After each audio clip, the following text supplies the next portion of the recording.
In the sleepy village of St. Mary Mead, a reclusive scribe vanishes, leaving behind a cryptic coded note that hints at a deadly secret.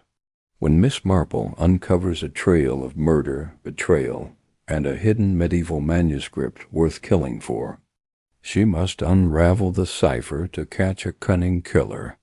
Can her sharp mind solve the puzzle before the shadowy cat strikes again? Dive into a gripping mystery where every clue could be a trap. Miss Marple moved carefully, her eyes taking in every detail. The fire in the grate had indeed burned low, its ashes cold but recent. A teacup sat on a side table, its contents untouched, and a single chair was pushed back from the desk, as if its occupant had risen in haste. She examined the papers on the desk, noting that several bore the same phrase, Cave Fellis sub umbra latet. Others contained sketches of what appeared to be a medieval manuscript, its pages adorned with intricate ILLUMINATION stot. As she studied the desk, a faint sound caught her attention, a soft creak from the floorboards above. Miss Marple froze, her heart steady but her senses alert. She was not alone. Moving silently, she ascended the narrow staircase, her hand resting lightly on the banister. The upper floor was dim, the curtains drawn, but a sliver of light spilled from beneath a closed door. She approached, her knock soft but firm. "Mr. Pennington?" she called, her voice calm. "It's Jane Marple. Are you there?" Silence answered, but the creak came again, followed by the faint rustle of movement. Miss Marple pushed the door open, revealing a small study piled high, with books and manuscripts. At the far end a figure stood in the shadows, their back to her. It was not Oliver Pennington, but a young woman, her dark hair pulled into a tight bun, her hands clutching a leather-bound notebook. "Oh!" the woman gasped, turning to face Miss Marple. I didn't expect anyone. I'm Clara, Mr. Pennington's assistant." Miss Marple's eyes narrowed slightly, though her smile remained polite. "Good afternoon, Clara. I wasn't aware Mr. Pennington had an assistant. May I ask what brings you here?" Clara hesitated, her fingers tightening on the notebook. "I came to check on his work. When I heard he was gone, I thought there might be something here to explain it." Miss Marple nodded, her gaze flicking to the notebook. "And have you found anything?" Clara shook her head, too quickly. "No, nothing. Just his usual papers. I should go. I have work to do."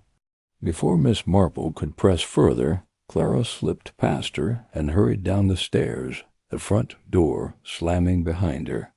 Miss Marple stood for a moment, her mind cataloguing the encounter.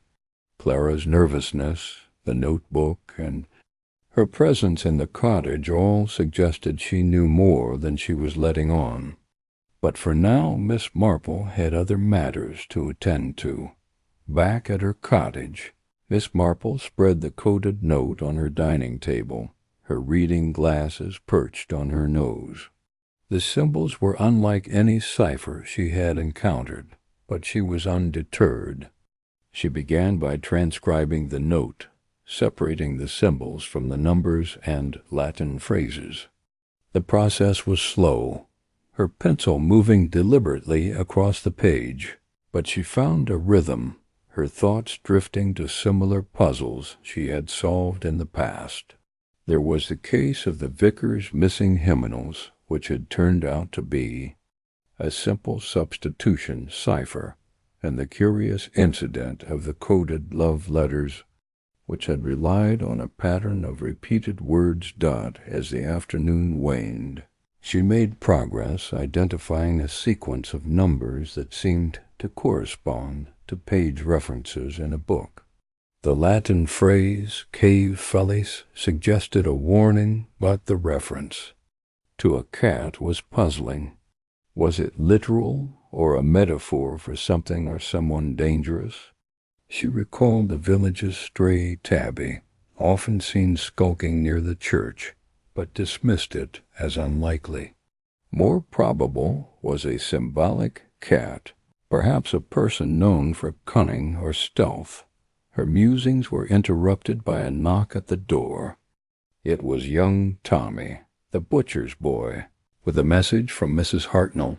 She says to tell you, Miss Marple, that there's talk in the village about a literary society Mr. Pennington was part of. They meet at the old manor house, and Mrs.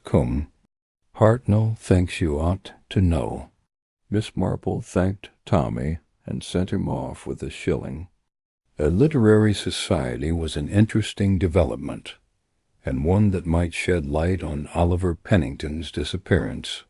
She resolved to attend their next meeting, which, according to village gossip, was scheduled for the following evening. In the meantime, she returned to the note, determined to unlock its secrets. The manor house was a grand, if faded, relic of St. Mary Mead's past, its stone walls softened by centuries of ivy. The literary society, known as the Order of the Quill, met in the library, a cavernous room lined with bookshelves and lit by flickering candelabras. Miss Marple arrived promptly, her presence drawing curious glances from the assembled members. There was Dr. Haydock, the village physician who fancied himself a poet, Mrs. Van Stone, a retired schoolteacher with a passion for obscure texts, Mr. Grayson, a pompous antiquarian, and Clara, the assistant from Willow Cottage, who avoided Miss Marple's gaze. The meeting began with a discussion of medieval manuscripts, a topic that seemed to animate the group. Miss Marple listened quietly, her knitting in her lap, but her ears caught every nuance of tone and glance. Dr. Haydock spoke at length about a rare manuscript rumored to be hidden in the village, its value incalculable. Mrs. Van Stone dismissed the idea as folklore, but her eyes darted nervously to Mr. Grayson, who remained silent, his fingers drumming on the table. Clara, meanwhile, said little, her attention fixed on a notebook that bore a striking resemblance to the one Miss Marple had seen at the cottage. When the meeting adjourned, Miss Marple approached her, her tone gentle but probing. "Clara, my dear, you seem troubled. Is there something about Mr. Pennington's work you'd like to share?" Clara's face paled, but she shook her head. "No, Miss Marple. I'm just worried about him, that's all." Miss Marple nodded, her suspicions deepening. The society was a web of secrets, and she was determined to untangle it. As she walked home under the starlit sky, the coded note weighed heavily in her handbag, its symbols a silent challenge. Oliver Pennington's disappearance was no accident, and the note was the key to unraveling the truth. With her characteristic patience, Miss Marple knew she would find it, one stitch at a time.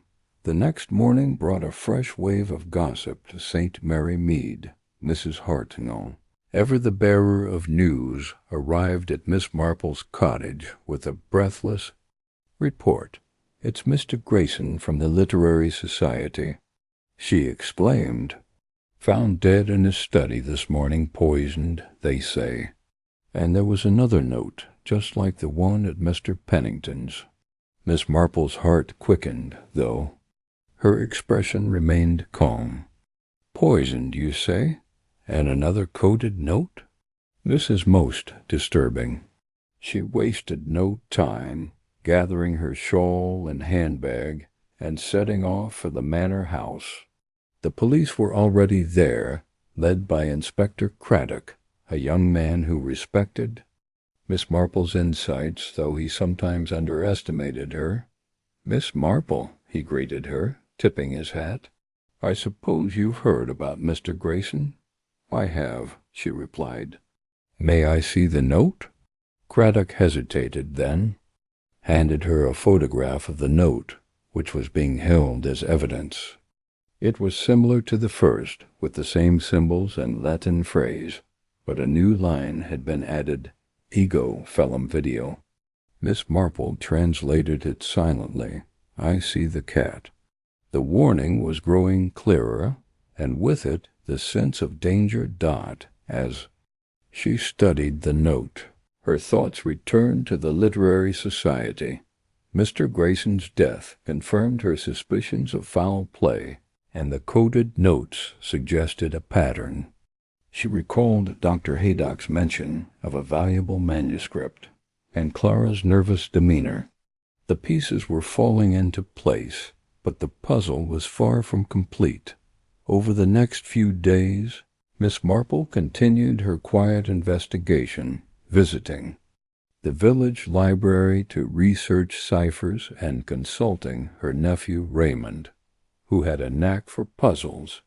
Together they made progress on the note, identifying a sequence that pointed to a specific book in the Manor House library, a medieval text on alchemy, rumored to contain secrets of great power.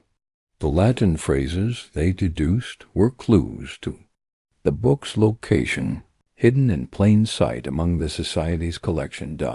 Miss Marple also learned more about Oliver Pennington's past. A retired bookseller, who wished to remain anonymous, revealed that Pennington had once been accused of forging manuscripts, a scandal that had driven him to the seclusion of St. Mary Mead. The accusation had never been proven, but it cast a new light on his disappearance. Had he uncovered something valuable only to become a target? Her inquiries led her to London, to a dusty bookstore in Charing Cross Road, where she met Mr. Quilliam, a shady antiquarian with a reputation for dealing in rare texts. He was evasive, but Miss Marple's gentle persistence coaxed a vital clue. Pennington had recently inquired about a medieval manuscript, believed to be worth a fortune. Mr. Quilliam's nervousness suggested he knew more, but before she could press him, news arrived of another murder in St. Mary, Mead. Mrs. Van Stone. The schoolteacher was found dead in her garden, another victim of poison. A third coded note was discovered, its message chilling. Felis vincit. The cat conquers. Miss Marple's mind raced. The manuscript was the key, and the killer was eliminating anyone who knew of its existence. She returned to St. Mary Mead, determined to confront the remaining members of the Literary Society. At a tense gathering in the Manor House, Miss Marple laid out her findings, her voice steady as she watched their reactions. Dr. Haydock fidgeted. Clara clutched her notebook, and a new member, Mr. Lyle, a quiet man with sharp eyes, seemed unduly interested in her deductions. She spoke of the manuscript, the codes, and the murders, planting subtle questions to draw out the truth. Chapter 2. The Coded Note. The morning mist clung to the hedgerows of St. Mary Mead, curling like delicate fingers around the cobblestones as Miss Jane Marple stepped out of her cottage. Her black lace-up boots tapped softly on the path, and her gloved hand adjusted the brim of her sensible hat. The village was waking, but the air carried a peculiar stillness, as though it held its breath after the news of Oliver Pennington's disappearance. The reclusive scribe, known for his peculiar habits and cryptic manuscripts, had vanished 2 days prior, leaving behind a single, puzzling note that had set tongues wagging from the vicarage to the Blue Boar Inn.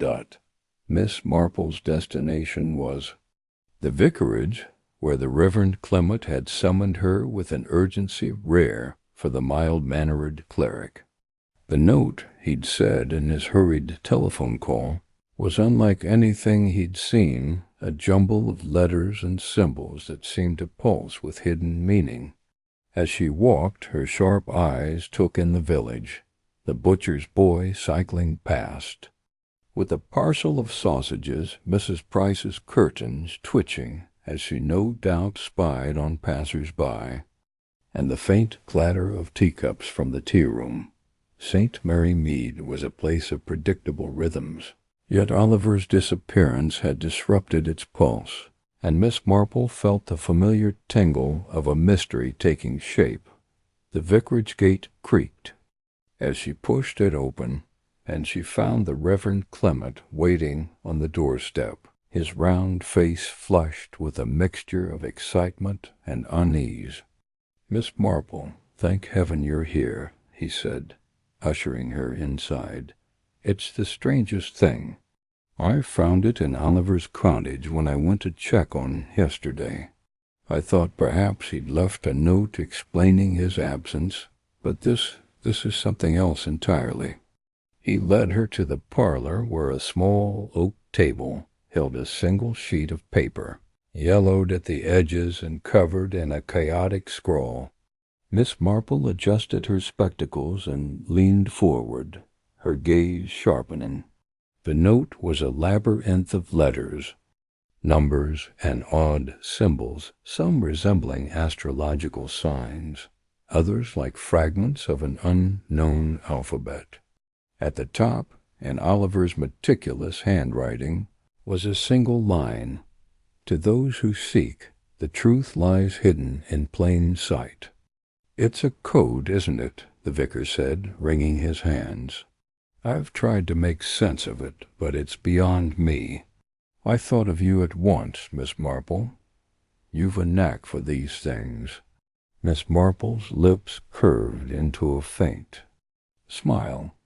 "You're very kind, Reverend, but it's merely a matter of observation and patience. Let's see what Mr. Pennington has left us." She sat at the table, her fingers tracing the edge of the paper as she studied the note. The symbols were arranged in a grid, 5 rows by 10 columns, with no apparent pattern. Some were familiar Greek letters like alpha and theta, but others were wholly alien, resembling nothing she'd seen in her modest collection of books on cryptography. The single legible sentence at the top suggested a puzzle meant to be solved. But by whom, and to what end? Was there anything else in the cottage? She asked, her eyes still fixed on the note. The vicar shook his head. "Nothing out of place as far as I could tell." His desk was tidy, his books neatly shelved. Only this note, left square in the middle of his writing table, as if he wanted it to be found. Miss Marple nodded, her mind already turning. "Oliver?" Pennington was not the sort to leave things to chance. A man of his temperament, private, meticulous, almost obsessive in his devotion to his craft, would not vanish without purpose. The note was no accident. It was a message, perhaps a warning. But a warning of what? "I'll need to take this with me, Reverend," she said, folding the note carefully and slipping it into her handbag. "And I'd like to see the cottage." "Myself, if you don't mind." "Of course," the vicar replied.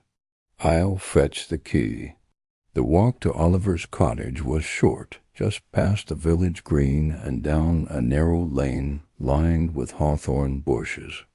The cottage itself was a modest affair, its thatched roof sagging slightly under the weight of years. Inside, it was as the vicar had described, orderly, almost austere. The air smelled of ink and old paper, and the shelves were lined with volumes on calligraphy, medieval manuscripts, and obscure languages.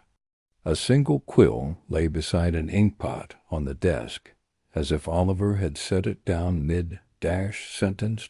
Miss Marple moved slowly through the room, her eyes catching details others might overlook. A faint smudge of ink on the desk's edge, a book slightly askew on the shelf, his scrap of paper tucked beneath a blotter. She lifted the blotter and found a list of names, written in Oliver's hand: Eleanor Voss, Thomas Redfern, Clara Hurst, Lionel Blake.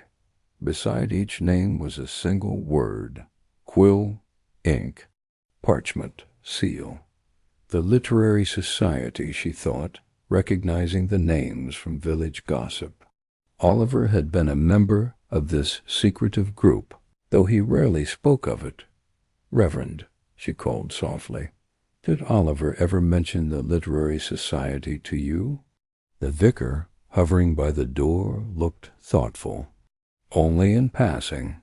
He said they met monthly to discuss old texts, manuscripts, that sort of thing. I got the impression he didn't care for their company. Said they were too fond of secrets. Miss Marple's eyebrows lifted slightly. Secrets, indeed. She tucked the list into her handbag alongside the coded note and continued her inspection. In a corner she noticed a small wooden box, its lid carved with a pattern of interlocking knots. It was locked, but the keyhole was tiny, suggesting a delicate mechanism. She made a mental note to return with her knitting needles, which had proven useful for such things in the past. As they left the cottage, the vicar's wife, Griselda, appeared at the gate, her face alight with curiosity. Miss Marple, is it true about Oliver? They're saying he's run off with some priceless book, or worse, been spirited away by ghosts. Miss Marple smiled gently. My dear Griselda, I find ghosts to be far less troublesome than people, and far less likely to leave coded notes. Griselda laughed, but her eyes darted to the cottage, as if expecting Oliver to emerge from the shadows. Miss Marple bid the vicar and his wife good-bye and returned to her own cottage, where she spread the note on her dining table. The afternoon light slanted through the lace curtains, illuminating the cryptic grid. She fetched a pencil and paper and began transcribing the symbols, looking for patterns. Was it a substitution cipher where each symbol stood for a letter, or something more complex, like a polybius square or a Vigenère cipher? Hours passed, the teapot growing cold as she worked. The Greek letters suggested a classical influence, but the other symbols, spirals, crosses, and what looked like a tiny crescent moon hinted at something older, perhaps alchemical. She recalled a book in her nephew Raymond's library, a dusty tome on medieval cryptography, and made a note to telephone him. Raymond, a writer with a penchant for the dramatic, would no doubt relish the chance to assist, though she'd have to temper his enthusiasm. As dusk settled over St. Mary Mead, Miss Marple lit a lamp and continued her study. The note's opening line, to those who seek, the truth lies hidden in plain sight, nagged at her. It was a challenge, a taunt even, suggesting the solution was closer than she thought. She considered the list of names from the cottage. The Literary Society was the key, she was certain. Eleanor Voss, a retired schoolmistress with a sharp tongue. Thomas Redfern, a bookseller with a reputation for shady dealings. Clara Hurst, a widow who collected rare manuscripts. And Lionel Blake, a pompous academic who fancied himself a poet. Each had a connection to Oliver, and each, she suspected, had secrets of their own. The next morning, Miss Marple visited the village post office, where gossip flowed as freely as tea at the vicarage. Mrs. Murgatroyd, the postmistress, was sweeping the steps when Miss Marple arrived. "Good morning, Miss Marple," she said, her eyes gleaming. "Terrible business about Oliver Pennington. They say he was mixed up in something dangerous codes and conspiracies. Mark my words." Miss Marple nodded, her expression mild. "People do love a story, don't they? Have you heard anything specific about Oliver's work? His manuscripts?" "Perhaps." Mrs. Murgatroyd leaned closer, her voice dropping to a conspiratorial whisper. "Well, I shouldn't say, but I heard from Mrs. Price, who heard from the milkman, that Oliver was working on something valuable, a book, they say, worth a fortune. And that literary society of his, not a one of them's to be trusted. Always meeting in secret, locking their doors." Miss Marple thanked her and bought a stamp, her mind turning over the new information. A valuable book. It fit with the coded note, the locked box, the secretive society. But what was the book, and why had Oliver vanished? She returned home and resumed her work on the note, trying different ciphers. A Caesar shift yielded nonsense, as did a simple substitution. She began to suspect the code required a key of word or phrase that would unlock its meaning. By afternoon, she'd made little progress, and her thoughts turned to the literary society. Their next meeting was tomorrow evening at Eleanor Voss's manor house on the edge of the village. Miss Marple decided to attend, if only as an observer. She telephoned Raymond, who was predictably delighted at the prospect of a mystery. "Aunt? Jane, you've stumbled onto something positively Gothic," he exclaimed. "I'll be down tomorrow with that cryptography book, and perhaps a few theories of my own." "Mind you bring the book and leave the theories," Miss Marple said dryly. "I've enough of those already." The following evening, Miss Marple arrived at Eleanor Voss's manor, a grand but faded house with ivy creeping up its walls. Literary society met in a wood-paneled library, its shelves groaning with leather-bound volumes. Eleanor, a tall woman with iron-gray hair and a commanding presence, greeted her with cool politeness. "Miss Marple, how unexpected. I didn't know you were interested in our little group." "Oh, I'm merely curious," Miss Marple replied, her eyes scanning the room. Thomas Redfern sat by the fire, his fingers drumming nervously on a book. Clara Hurst, pale and fidgety, clutched a glass of sherry. Lionel Blake stood by a window, reciting a line of poetry to no one in particular. The air was thick with tension, as if each member were guarding a secret. The meeting began with a discussion of a 15th century manuscript, but Miss Marple's attention was elsewhere. She watched their faces, noting every glance, every hesitation. Thomas avoided Clara's eyes. Clara's hands trembled when Eleanor mentioned Oliver's name. Lionel's pompous tone faltered when the topic of rare books arose. They know something, Miss Marple thought.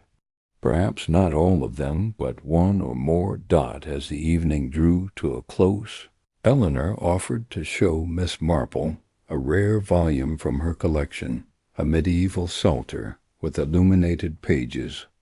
Oliver was quite taken with it, she said, her voice neutral. He spent hours studying the script. Miss Marple examined the psalter, its pages glowing with gold and crimson. The script was intricate, almost cryptic, and she wondered if it held a clue to Oliver's note. "Did he mention anything specific about it?" she asked. Eleanor's eyes flickered. "Only that it was a fine example of its kind. He was always looking for patterns, you know, hidden meanings." Miss Marple nodded, her mind racing. Patterns, hidden meanings. The note was a pattern, and the psalter might be a key. She thanked Eleanor and left, the coded note burning a hole in her handbag. Back at her cottage, she spread the note out again, this time comparing it to her memory of the psalter's script. The Greek letters, the spirals, could they correspond? To the psalter's illuminations?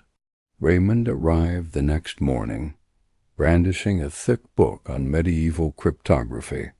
"Aunt Jane, this is thrilling. I've been reading about ciphers used by monks, vigilant squares, cytail rods, even codes hidden in musical notation." Miss Marple smiled patiently.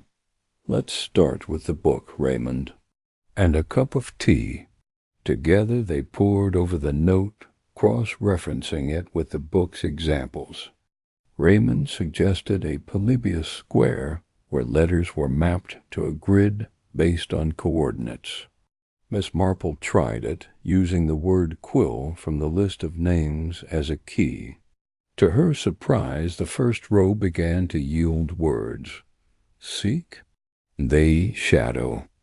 But the rest remained gibberish, suggesting a layered cipher.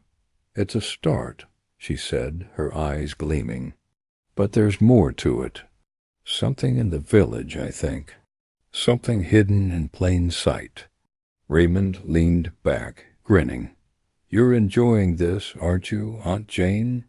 "I'm merely doing my duty," she replied, but her lips twitched with a smile. Over the next few days, Miss Marple continued. Her work, visiting the vicarage, the post office, and even the Blue Boar Inn, where she listened to the villagers' tales of Oliver's odd habits. She learned he'd been seen late at night, pacing the churchyard, muttering about the shadow of the quill. She revisited the cottage, this time with her knitting needles, and managed to open the locked box. Inside was a single feather, a quill, perhaps, and a scrap of parchment with a single symbol, a crescent moon. The crescent moon appeared in the coded note, and Miss Marple began to suspect it was a marker, a starting point for the cipher. She adjusted her approach, using the moon as a reference, and slowly words emerged. Seek the shadow of the quill in the house of words. The house of words, the library, the vicarage, or perhaps Eleanor Voss's manor with its vast collection. As she worked, the village buzzed with new rumors. Oliver had been seen in London, some said, though others swore he'd never left St. Mary Mead. Miss Marple paid little heed to the gossip, focusing instead on the note. The cipher was complex, requiring both a key and a context, perhaps the psalter, perhaps the literary society itself. On the 5th day, tragedy struck. Thomas Redfern was found dead in his bookshop, a glass of poisoned wine beside him. Another coded note lay on his desk, identical to the first, but with a new line. The shadow moved before the light. Miss Marple's heart sank. The code was not just a puzzle. It was a warning of murder. She returned to the vicarage where the Reverend Clement was shaken. "First Oliver, now Thomas," he said. "What does it mean, Miss Marple?" "It means," she said quietly, "that someone is protecting a secret, and they'll kill to keep it." She spent the night deciphering the new note, her fingers trembling not with fear, but with determination. The shadow of the quill, the house of words, the literary society. The pieces were falling into place, but the picture was still incomplete. She needed more about Oliver, more about the society, more about the manuscript that seemed to lie at the heart of it all. By the week's end, Miss Marple had decoded another fragment. The treasure lies where the quill rests. A treasure, a manuscript, perhaps, or something more. She thought of the psalter, of Eleanor's guarded expression, Of Clara's trembling hands, of Lionel's faltering voice. One of them knew where Oliver had gone, and why Dot, as she sat by her fire, the coded note spread before her. Miss Marple felt the weight of the mystery settle around her. Oliver Pennington had left a trail, a puzzle that led to danger. She would follow it, step by careful step, until the truth lay bare. In St. Mary Mead, secrets could not stay hidden forever, not from Jane Marple. Chapter 3. Whispers in the Village. The morning sun filtered through the lace curtains of Miss Marple's modest sitting-room in St. Mary Mead, casting delicate patterns on the polished oak floor. She sat in her favorite armchair, a cup of tea, cooling on the table beside her, her knitting needles clicking softly as she worked on a pale blue shawl. To an outsider she might have appeared the picture of serene domesticity, but her sharp eyes were distant, her mind turning over the puzzle of Oliver Pennington's disappearance. The coded note found in his cottage, now tucked safely in her handbag, was a tantalizing clue. But it was the village itself, its rhythms, its secrets, its whispers that she knew would yield answers. St. Mary Mead was a small place, its cobblestone, lanes and thatched cottages unchanging for decades, yet it thrived on the undercurrent of gossip that flowed as steadily as the stream by the old mill. Miss Marple had long understood that the smallest remark overheard at the post office or murmured over a garden fence could unravel the most intricate of mysteries. Oliver Pennington, the reclusive scribe who had vanished 2 days prior, was the talk of the village, and Miss Marple intended to listen carefully. She set her knitting aside and rose, smoothing her tweed skirt. It was time to venture out. The vicarage would be her first stop. The vicar, Leonard Clement, had been the one to find the coded note, and his wife, Griselda, was a font of local chatter.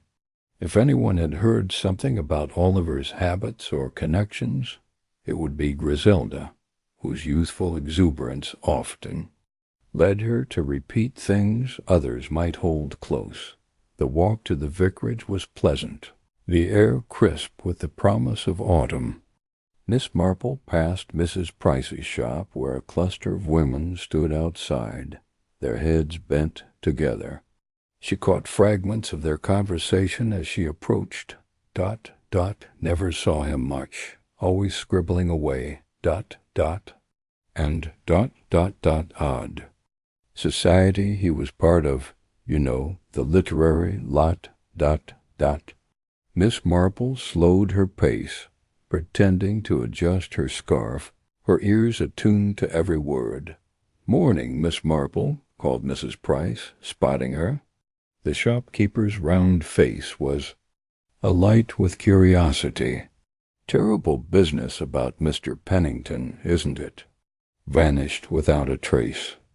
"Indeed, it is troubling," Miss Marple replied, her tone gentle but inviting. "I don't suppose you've heard anything new?" Mrs. Price leaned forward, lowering her voice. "Well, I shouldn't say, but Mrs. Weatherby saw him last week, arguing with that Mr. Hargreaves from the Literary Society. Quite heated, she said, outside the Blue Boar." Miss Marple nodded, storing the information away.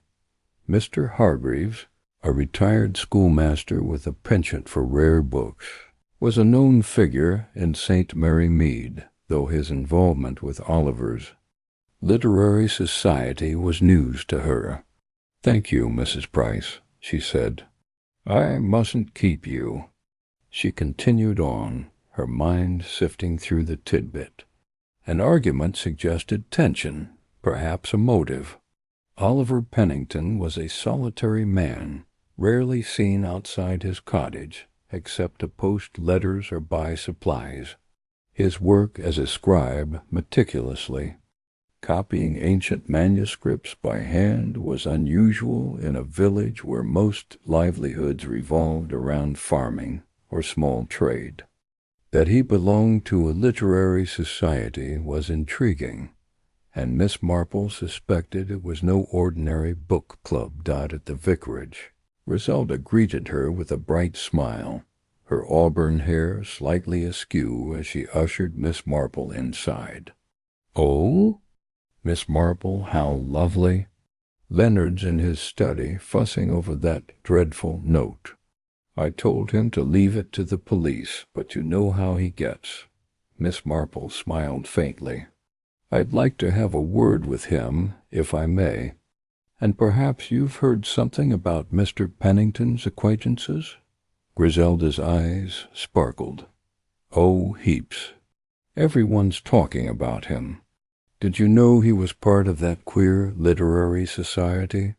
They meet at the old manor house. All very secretive. Mrs. Bunce says they're up to no good, but then she thinks that about everyone." Miss Marple listened as Griselda rattled on, mentioning names: Mr. Hargreaves, Miss Linton, Dr. Carver, that Miss Marple filed away for. Later, the literary society, it seemed, was a small but eclectic group, drawn together by a shared passion for obscure texts. Oliver's role in it was unclear, but his disappearance had stirred unease among its members. In the study, Leonard Clement looked up from his desk, where the coded note lay under a magnifying glass. "Miss Marple," he said, his voice warm, but strained, "I'm glad you're here. This note is most peculiar. I can't make head or tail of it." Miss Marple took the note, a single sheet of parchment covered in neat, inked symbols that resembled no alphabet she knew. "It's certainly unusual," she murmured. "May I keep it for a time, Leonard? I'd like to study it further." "Of course," he said, "but do be careful. I've a bad feeling about this." She tucked the note into her handbag, her thoughts already turning to the literary society. If Oliver's disappearance was tied to it, as the village whispers suggested, she would need to observe its members firsthand. Fortunately, Griselda had mentioned that the society was meeting that evening at the manor house.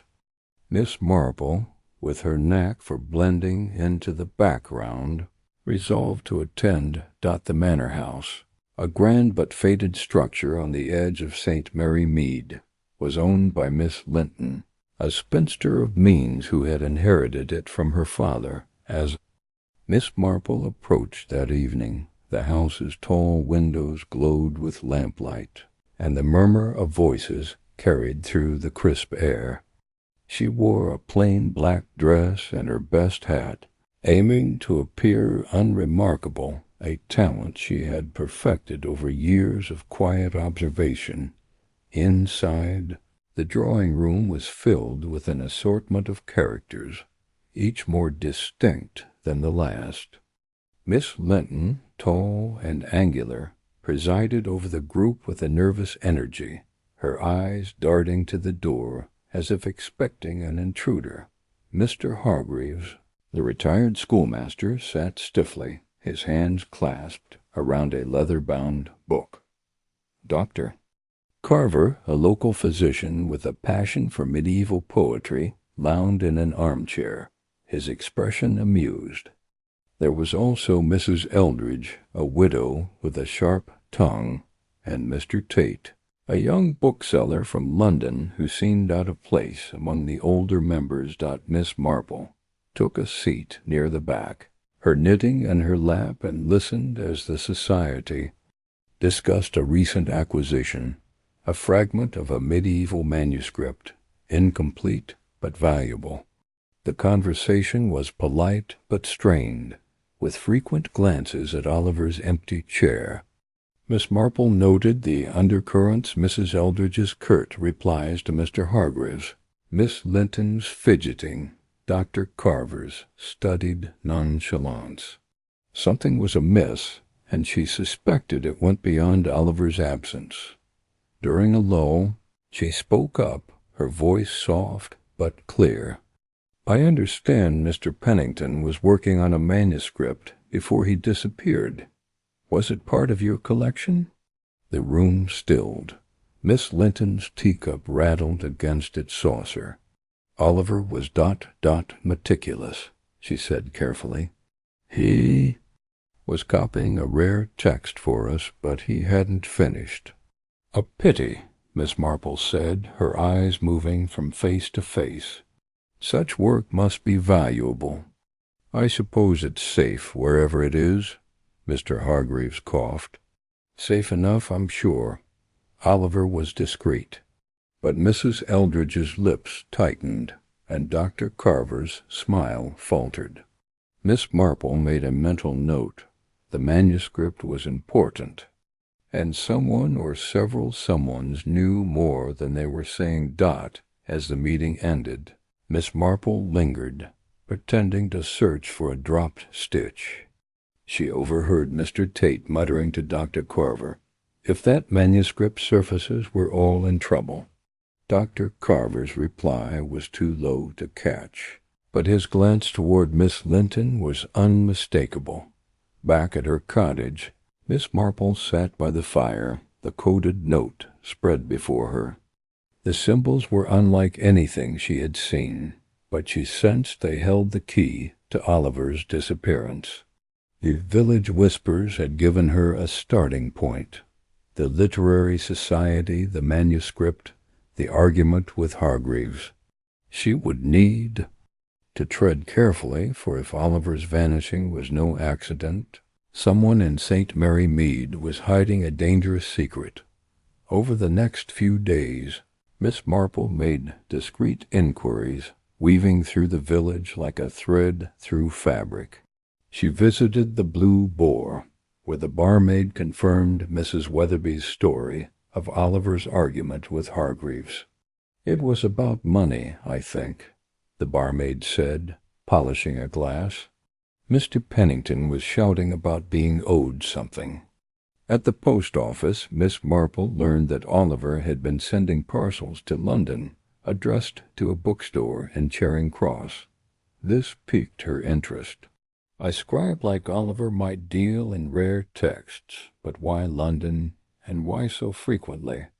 She made a note to ask her nephew Raymond, who lived in the city, to look into it. She also called on Mrs. Weatherby, whose cottage overlooked the lane where the argument had taken place. The elderly woman was eager to talk, her memory sharp despite her age. "Oh, yes, Miss Marple, it was quite a to-do. Mr. Pennington was waving a letter saying Hargreaves had cheated him. I couldn't hear it all, but it sounded personal." Miss Marple thanked her, her mind racing. A financial dispute, a secretive society, a missing manuscript, each piece fit into a larger pattern, though the shape was still unclear. She returned to the coded note, spending hours poring over its symbols. Some resembled Greek letters, others geometric shapes, but none formed recognizable words. She suspected a substitution cipher, perhaps layered with a personal key known only to Oliver. Without more context, it was impenetrable, but she was patient. On Sunday after church, Miss Marple joined the congregation for tea in the village hall. The air was thick with speculation about Oliver, and she listened intently. A farmer mentioned seeing a stranger near Oliver's cottage the night he vanished, a tall man in a dark coat. Another villager recalled Oliver's habit of working late, his windows aglow with candlelight. He was always scribbling, the villager said. Odd for a man with no family or friends to speak of. Miss Marple sipped her tea, her thoughts circling back to the literary society. Its members were an unlikely mix, bound by their love of old books, but divided by something deeper: greed, perhaps, or fear. She decided to attend their next meeting, hoping to provoke a reaction that might reveal more. The second meeting was tenser than the first. Miss Linton's hands trembled as she poured tea, and Mr. Hargreaves was visibly agitated, snapping at Mr. Tate over a trivial remark. Miss Marple, knitting quietly, asked about the manuscript again, this time mentioning Oliver's parcels to London. The effect was immediate. Miss Linton paled, and Dr. Carver changed the subject with forced cheer. Afterward, Miss Marple lingered in the Manor's garden, pretending to admire the roses. She overheard Mrs. Eldridge speaking to Mr. Tate in hushed tones. "If Oliver hid it, we'll never find it," Mrs. Eldridge said. "And if he didn't, someone else will." Miss Marple's heart quickened. The manuscript was not just valuable, it was missing, and the society was desperate to recover it. She returned home, her resolve strengthened. The coded note, the manuscript, the society's secrets, they were all connected, and she was determined to unravel them. That night she sat by her window, the note in her hands. The village was quiet, its secrets buried in the whispers that only she could hear. Tomorrow she would write to Raymond, asking him to visit the London bookstore. For now she studied the note, her mind as sharp as the needles in her knitting basket, ready to stitch together the truth. Chapter 4. The Society's Secrets. The late summer sun cast a golden glow over St. Mary Mead, bathing the village in a deceptive tranquillity that belied the undercurrents of unease rippling through its quiet lanes. Miss Jane Marple sat in her drawing-room, her knitting needles clicking rhythmically as she pondered the mystery of Oliver Pennington's disappearance. The coded note found in his cottage, with its cryptic symbols and veiled warnings, had set her mind alight with possibilities. The local vicar, Mr. Clement, had brought it to her attention, his brow furrowed with worry, and now Miss Marple's sharp intellect was fully engaged. The note, she suspected, was no mere eccentricity of a reclusive scribe. It hinted at something darker, something dangerous. Her thoughts were interrupted by the chime of the mantel clock, reminding her of the afternoon's engagement. The literary society, known as the Order of the Quill, was holding its monthly meeting at the village hall, and Miss Marple had secured an invitation through her friend, Mrs. Elspeth Price, a gregarious widow with a penchant for local gossip. The society, rumored to be a gathering of eccentric scholars and writers, was said to have been Oliver's passion, and Miss Marple was certain it held the key to unraveling the mystery of his vanishing. She adjusted her hat, a modest affair adorned with a single silk rose, and gathered her shawl. As she stepped out into the warm afternoon, she noted the villagers going about their business, Mrs. Hartnell tending her roses, Mr. Pye bustling toward the post office with an air of self-importance. Yet beneath the surface there was a tension, a whisper of unease about Oliver's absence. Miss Marple's keen eyes missed nothing, and she filed away these observations as she made her way to the village hall. The hall was a modest building, its stone walls softened by climbing ivy, and its interior smelled faintly of polished wood and old books. Inside, a small group had gathered around a long oak table, their voices a low hum of conversation. Mrs. Price greeted Miss Marple warmly, her round face beaming. "Jane, how delightful you could come. Let me introduce you to the Order of the Quill." The members of the society were a varied lot, each with a distinct air that Miss Marple catalogued with her usual precision. There was Dr. Harold Grayson, a retired professor of literature with a mane of white hair and a perpetually distracted expression, as if his mind were lost in some ancient text. Beside him sat Miss Clara Henshaw, a sharp-featured spinster whose eyes darted about the room, missing nothing. Mr. Leonard Finch, a local bookseller with a nervous habit of adjusting his spectacles, fidgeted in his chair. Mrs. Lavinia Ward, a plump woman with an air of forced cheerfulness, clutched a leather-bound notebook as if it were a lifeline. Finally, there was Mr. Rupert Blackwood, a younger man with a slick charm and a tailored suit that seemed out of place in the rustic setting of St. Mary Mead. Mrs. Price made the introductions, and Miss Marple smiled politely, her mild demeanor concealing the intensity of her scrutiny. She noted the way Dr. Grayson avoided meeting Clara Henshaw's gaze, the slight tremor in Mr. Finch's hands, and the way Mrs. Ward's smile faltered when Mr. Blackwood spoke. There was something strained here, a web of unspoken tensions that piqued her curiosity. The meeting began with Dr. Grayson clearing his throat and launching into a discussion of a 17th-century poet whose work he claimed was underappreciated. Miss Marple listened attentively, though her mind was elsewhere, piecing together the puzzle of Oliver's disappearance. The coded note, with its strange symbols and cryptic phrases, suggested that Oliver had been afraid perhaps of someone in this very room. She had brought a copy of the note, tucked safely in her handbag, and she intended to observe how the society members reacted to any mention of Oliver Dot as the discussion turned to the society's recent projects. Miss Marple seized her opportunity.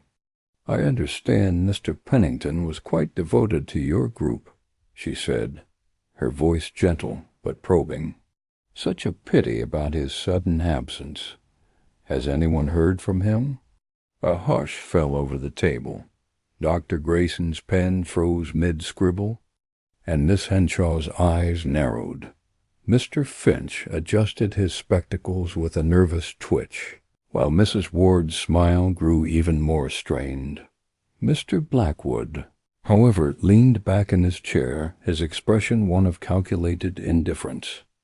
Oliver was unpredictable, Dr. Grayson said at last, his tone cautious. He often kept to himself. I'm sure he's off on one of his research trips. Research trips? Miss Marple tilted her head, her eyes bright with interest.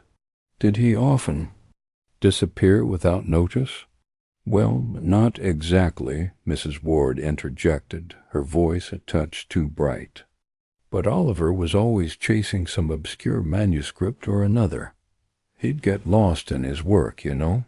Miss Marple nodded, her expression one of polite agreement, but she noted the way Mrs. Ward's fingers tightened around her notebook. There was something here, something hidden. She decided to press a little further. "I heard he left behind a rather curious note," she said, watching their faces closely. "Something about a code. Quite intriguing, don't you think?" The reaction was subtle but telling. Dr. Grayson's jaw tightened. Miss Henshaw's lips pursed, and Mr. Finch dropped his pencil, scrambling to retrieve it. Mrs. Ward laughed nervously, while Mr. Blackwood's smile took on a sharper edge. "A code?" he said, his tone light but laced with something else, curiosity, perhaps, or unease. "Sounds like one of Oliver's little games. He was always fond of puzzles." "Indeed," Miss Marple said, her voice soft. "Though I wonder if this puzzle might have been more serious than a game." The conversation shifted, as if by unspoken agreement, to safer topics, but Miss Marple's mind was racing. The society members were hiding something, she was certain of it. The question was what and how it connected to Oliver's disappearance. As the meeting drew to a close, she made a point of lingering, chatting with Mrs. Price about inconsequential matters while keeping an eye on the others. Miss Henshaw was the first to leave, her movements brisk and purposeful. Dr. Grayson followed, muttering about a deadline. Mr. Finch hovered near the table, gathering his papers with exaggerated care, while Mrs. Ward and Mr. Blackwood exchanged a few quiet words in the corner. Miss Marple's sharp ears caught a snippet of their conversation, something about the manuscript and keeping it safe. Her interest sharpened, but she kept her expression bland, thanking Mrs. Price for the invitation as they stepped out into the evening air. Back at her cottage, Miss Marple settled into her armchair, the coded note spread out before her. The symbols were unfamiliar, a mix of letters, numbers, and strange glyphs that seemed to dance across the page. She had seen codes before, of course. Village life, with its petty rivalries and secrets, often required a certain knack for deciphering hidden meanings, but this was different. It was complex, deliberate, and, she suspected, dangerous. She began to jot down her observations from the meeting, her neat handwriting filling the pages of her notebook. Dr. Grayson's evasiveness, Miss Henshaw's sharp scrutiny, Mr. Finch's nervousness, Mrs. Ward's forced cheer, Mr. Blackwood's calculated charm, each was a piece of the puzzle. And then there was the mention of a manuscript. Could it be the same one hinted at in Oliver's note? The note itself seemed to point to something hidden, something worth protecting or stealing. As the evening wore on, Miss Marple's thoughts turned to the Society's history.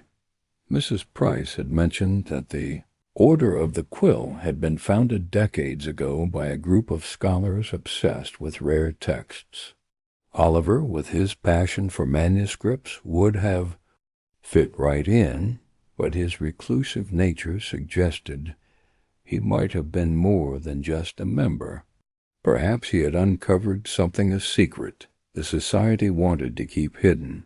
The next morning, Miss Marple paid a visit to the vicarage where Mr.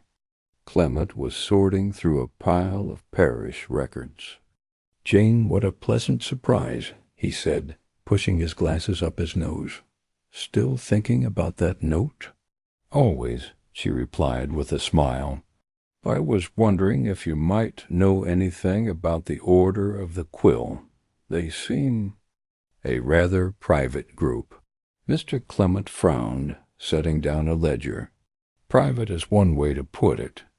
They've always kept to themselves, meeting in that old hall like it's some secret society. Oliver was one of their more active members, always talking about some manuscript or another. I remember him mentioning a particular one, a medieval text, I think. He seemed quite excited about it." Miss Marple's interest quickened. "A medieval text? Did he say anything more about it?" "Not much," Mr. Clement admitted. "Only that it was rare, possibly valuable. He was cagey about the details, which wasn't unusual for him." Miss Marple thanked him and made her way back to the village, her mind buzzing. A rare manuscript, a coded note, a secretive society, it all pointed to something hidden in St. Mary Mead. She decided to pay a visit to Mr. Finch's bookshop, hoping to glean more about Oliver's interests. The bookshop was a cramped, cozy space filled with the musty scent of old books. Mr. Finch looked up from behind the counter, his spectacles glinting in the dim light. "Miss Marple, what brings you here?"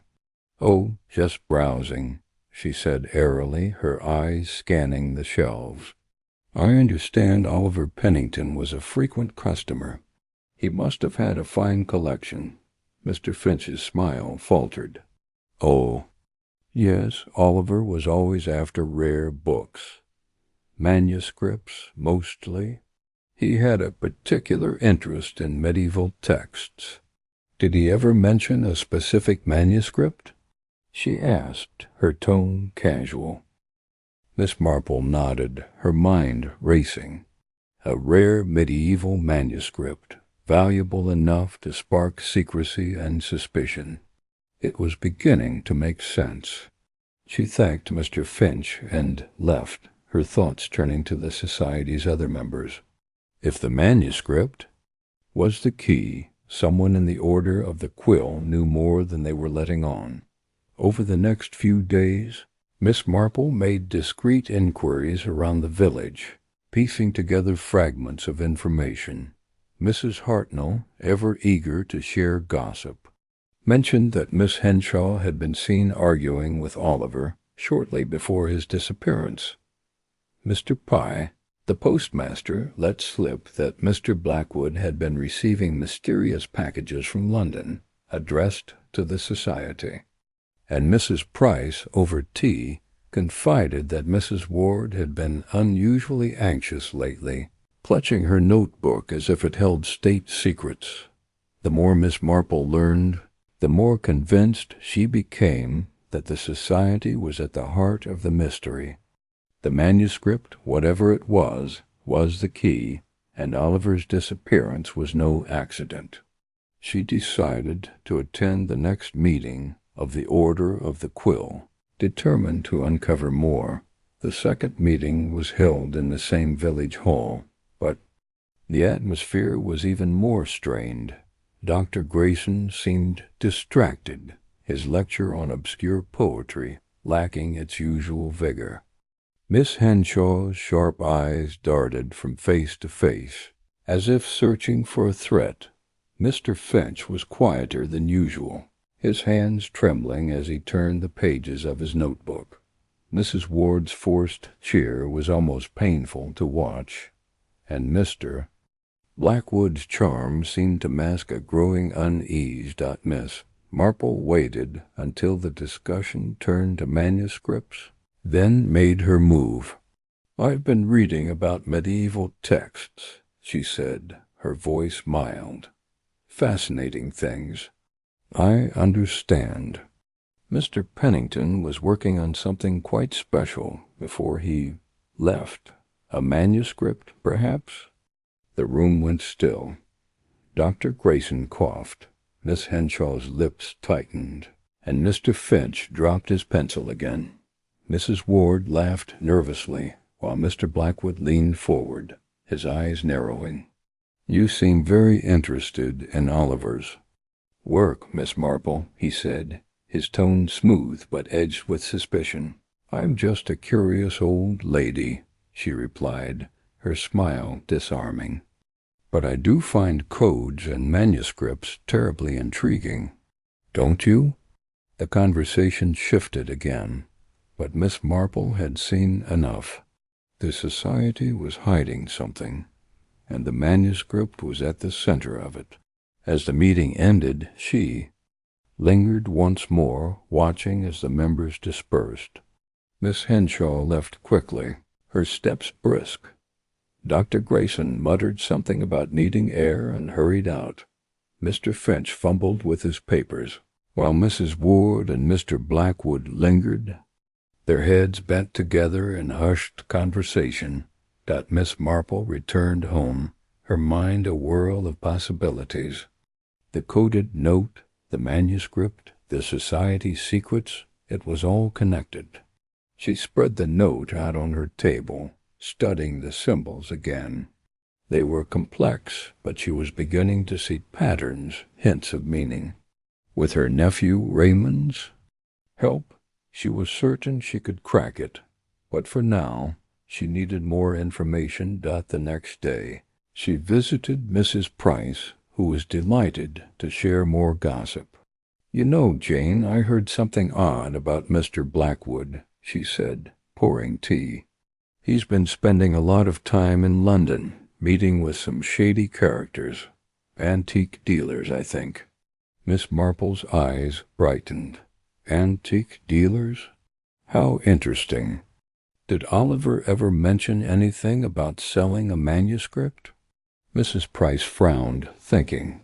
Not exactly, but he did say something about needing to protect something valuable. I thought he was just being dramatic, but now Miss Marple thanked her and left, her thoughts racing. A valuable manuscript, a secret of society, and now a connection to London. She was getting closer, but the danger was growing. If the manuscript was as valuable as it seemed, someone might be willing to kill to keep it hidden. That evening, as she sat by her fire, Miss Marple's thoughts were interrupted by a knock at the door. It was Mr. Clement, his face pale.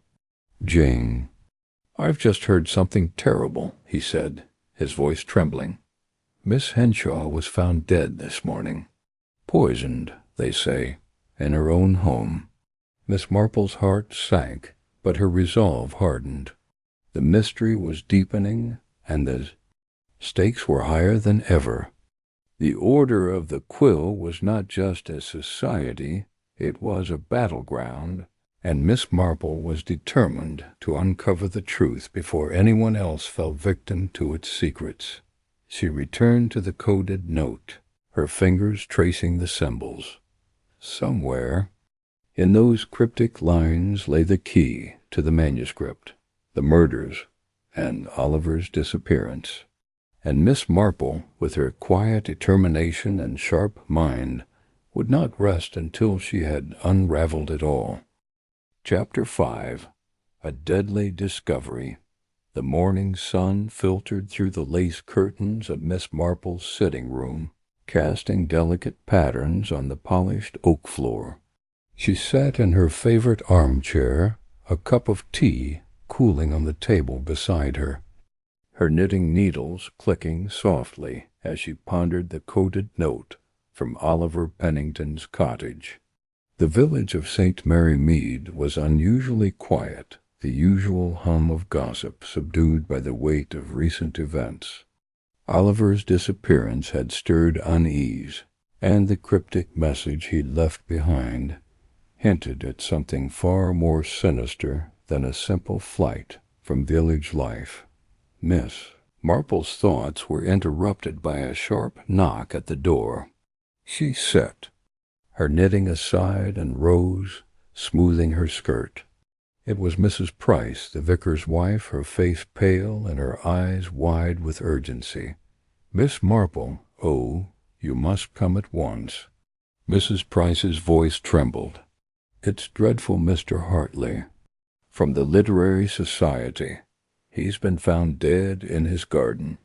Miss Marple's expression remained calm, though her mind quickened. "Dead, you say? How did it happen?" "They're saying it's poison," Mrs. Price whispered, clutching her shawl. "Dr. Haydock's there now, and the police have been called. There's something else to a note, like the one in Oliver's cottage. I thought you'd want to know." Miss Marple's eyes narrowed slightly. "A note, you say? Interesting. Let me fetch my coat." Within minutes, Miss Marple was walking briskly beside Mrs. Price toward the edge of the village, where Mr. Hartley's modest cottage stood surrounded by a well-tended garden. A small crowd had gathered near the gate, their murmurs buzzing like bees. Constable Reed, a young man with an earnest demeanor, was attempting to keep order, while Dr. Haydock knelt beside a crumpled figure near a rosebush. Miss Marple approached, her keen eyes taking in the scene. Mr. Hartley, a wiry man in his late 50s with a penchant for tweed jackets, lay sprawled on the grass, his face contorted in a grimace. A glass of what appeared to be lemonade lay overturned beside him, its contents seeping into the earth. Dr. Haydock looked up as Miss Marple approached. "Morning, Miss Marple," he said grimly. "I'm afraid it's not a pleasant one. Poison, almost certainly, likely in the drink. I've sent for the coroner." Miss Marple nodded, her gaze shifting to a folded piece of paper clutched in Mr. Hartley's hand. "And that note, Dr. Haydock? May I see it?" Constable Reed hesitated, but Dr. Haydock waved him off. "Let her have a look, Reed. Miss Marple's got a sharper eye than most of us." The constable handed her the note, carefully preserved. In a handkerchief, Miss Marple unfolded it, her fingers steady despite the gravity of the moment. The paper bore a series of numbers and letters arranged in a grid, much like the one found in Oliver's cottage. She studied it briefly, her lips pursed. "Another cipher," she murmured. "Very much like the last. Whoever wrote this wanted it to be found. Do you think it's connected to Oliver's disappearance?" Mrs. Price asked, wringing her hands. "I'm certain of it," Miss Marple replied, her tone measured. "Mr. Hartley was a member of that literary society Oliver belonged to, wasn't he? This is no coincidence." The constable cleared his throat. "We're treating this as suspicious, Miss Marple. Inspector Craddock's on his way from Much Benham.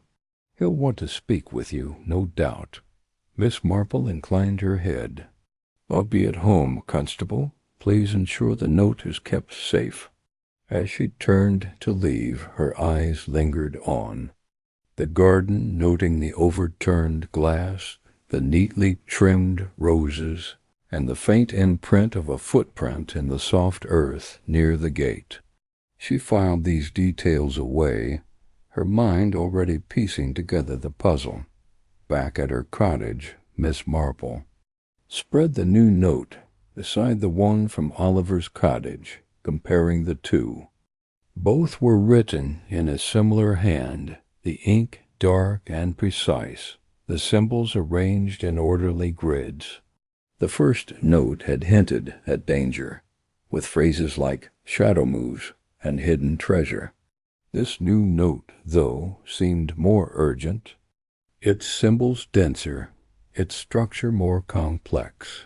She suspected it was a continuation, perhaps a warning or an instruction. She was interrupted by the arrival of her nephew, Raymond West, who breezed in with his usual exuberance.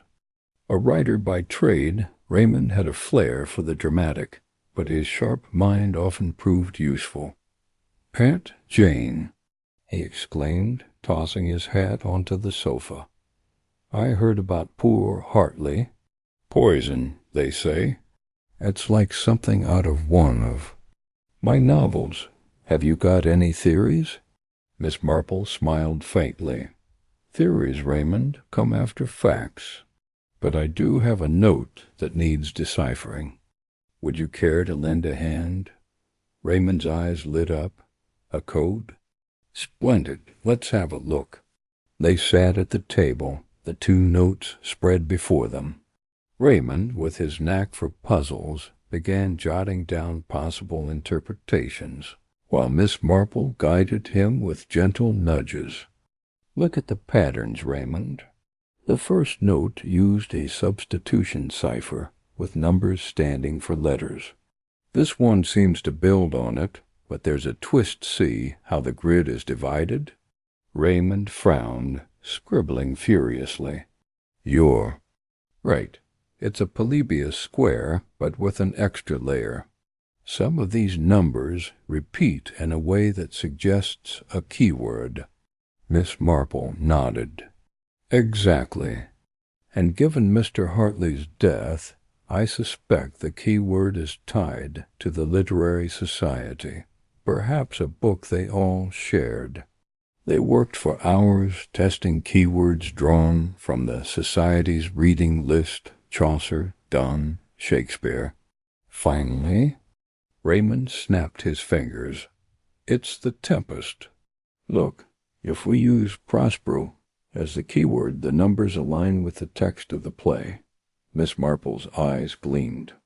"Well done, Raymond. Let's see what it says." The deciphered message was chilling. The scribe's secret lies beneath the rose. Beware the one who guards it. Beneath the rose? Raymond repeated. That's awfully poetic. Do you think it means Hartley's garden? Possibly, Miss Marple said, her mind racing. But it could also be metaphorical. The literary. Society often used floral imagery in their discussions.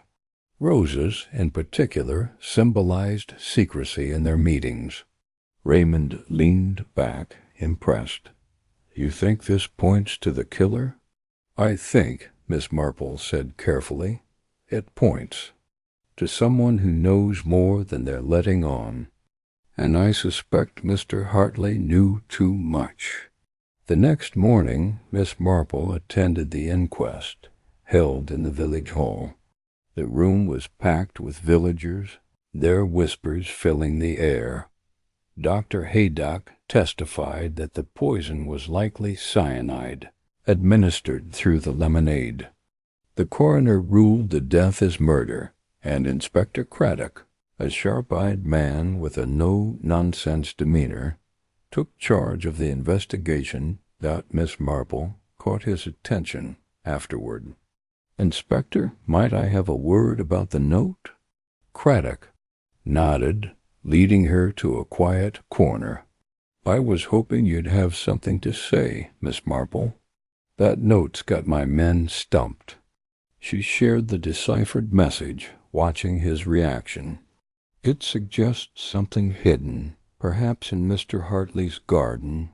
Have your men searched it thoroughly? We've looked, Craddock said, but found nothing unusual. Just roses and soil. Look again, Miss Marple urged. Beneath the rose, Inspector. It may not be literal, but it's worth checking. Craddock promised to investigate, and Miss Marple returned home, her mind turning to the literary society. Mr. Hartley had been a quiet member, a retired schoolmaster with a passion for rare books. He'd often clashed with Oliver over the authenticity of certain manuscripts, a detail that now seemed significant. That afternoon she visited Mrs. Bantry, a close friend and a fount of village gossip. Over tea, Mrs. Bantry recounted a recent society meeting where Hartley had argued heatedly with another member, Miss Clara Vane, a sharp-tongued spinster with a knack for obscure trivia. Clara was furious, Mrs. Bantry said, stirring her tea. Said Hartley was spreading lies about Oliver's work, something about a forged manuscript. I didn't catch it all, but it was quite the row. Miss Marple's interest piqued. Did anyone else seem upset? Oh, yes, Mr. Duval, the society's treasurer, looked positively green, and young Mr. Lyle, the poet, kept muttering about betrayal. They're an odd bunch, that society. Miss Marple thanked her and made her way to the society's next meeting, held in the village hall. The atmosphere was tense, the members subdued by Hartley's death. Miss Clara Vane sat rigidly, her eyes darting to the others. Mr. Duval, a portly man with a nervous tic, fidgeted with his pen. Mr. Lyle, pale and disheveled, scribbled in a notebook, avoiding eye contact. Miss Marple took a seat at the back, observing. The discussion, nominally about medieval poetry, veered into awkward silences. She noted how Clara avoided mentioning Hartley, while Duval seemed eager to change the subject whenever Oliver's name arose. Lyle, meanwhile, seemed distracted, his eyes fixed on a small rose pinned to his lapel. After the meeting, Miss Marple approached Clara. "A terrible loss, Mr. Hartley," she said gently. "Did he ever mention anything about Oliver's work?" Clara's lips tightened. "He was jealous, that's all. Always questioning Oliver's manuscripts. He had no right." "No right?" Miss Marple pressed, her tone mild. Was there a particular manuscript? Clara hesitated, then shook her head. Nothing specific, just his usual nonsense. Miss Marple didn't press further, but her suspicions grew. She spoke briefly with Duval, who stammered about budgets, and Lyle, who muttered something about secrets blooming like roses. Each conversation added a piece to the puzzle, though the picture remained incomplete. That evening, she returned to Hartley's garden with Raymond, who'd insisted on helping. The police had searched again but found nothing. Miss Marple, however, knelt by the rose bush where Hartley had died, her fingers brushing the soil. "Beneath the rose," she murmured. "Raymond, fetch a trowel." He returned with one, and they dug carefully, uncovering a small metal box wrapped in oilcloth. Inside was a fragment of parchment, its edges worn but its text clear a page. From a medieval manuscript, adorned with intricate illuminations. A note in Oliver's hand was tucked beside it. "The rose guards the truth. Trust no one." Raymond whistled. This must be what the code meant, but why hide it here? "Because," Miss Marple said, "someone wanted it found after Hartley's death. The killer, perhaps, or Oliver himself. They took the box to Inspector Craddock, who promised to have the parchment examined." Miss Marple, however, was already thinking ahead. The manuscript fragment was valuable, yes, but its true significance lay in what it revealed about the society and the killer. Over the next few days, she pieced together more of the puzzle. Hartley's death, the coded notes, the manuscript, they all pointed to a struggle within the society. Oliver's disappearance, she suspected, was tied to his discovery of a rare text, one that someone was willing to kill for. Clara Vane's defensiveness, Duval's nervousness, Lyle's cryptic remarks all suggested they knew more than they admitted. Miss Marple invited the society members to her cottage for tea, a seemingly innocent gathering. She watched their reactions as she mentioned the manuscript, noting Clara's flush, Duval's sweating brow, and Lyle's sudden stillness. She spoke of the codes, dropping hints about their meaning, and watched as tensions rose. "You see," she said, pouring tea, "the notes suggest someone in this room knows where Oliver is and why Mr. Hartley died." Clara sputtered. Duval dropped his cup, and Lyle's pen froze. Miss Marple continued, her voice gentle but relentless, weaving a web of logic that tightened around the truth. By the end of the evening, she had a name suspect whose motives aligned with the codes, the manuscript, and the murder's dot as the police took the suspect away. Miss Marple sat back, her knitting resumed. The village would talk for weeks, but peace would return. The manuscript, now safe, would soon rest in a museum, its secrets no longer worth killing for. And Oliver, she suspected, would soon reappear, his own role in the affair still a mystery to unravel.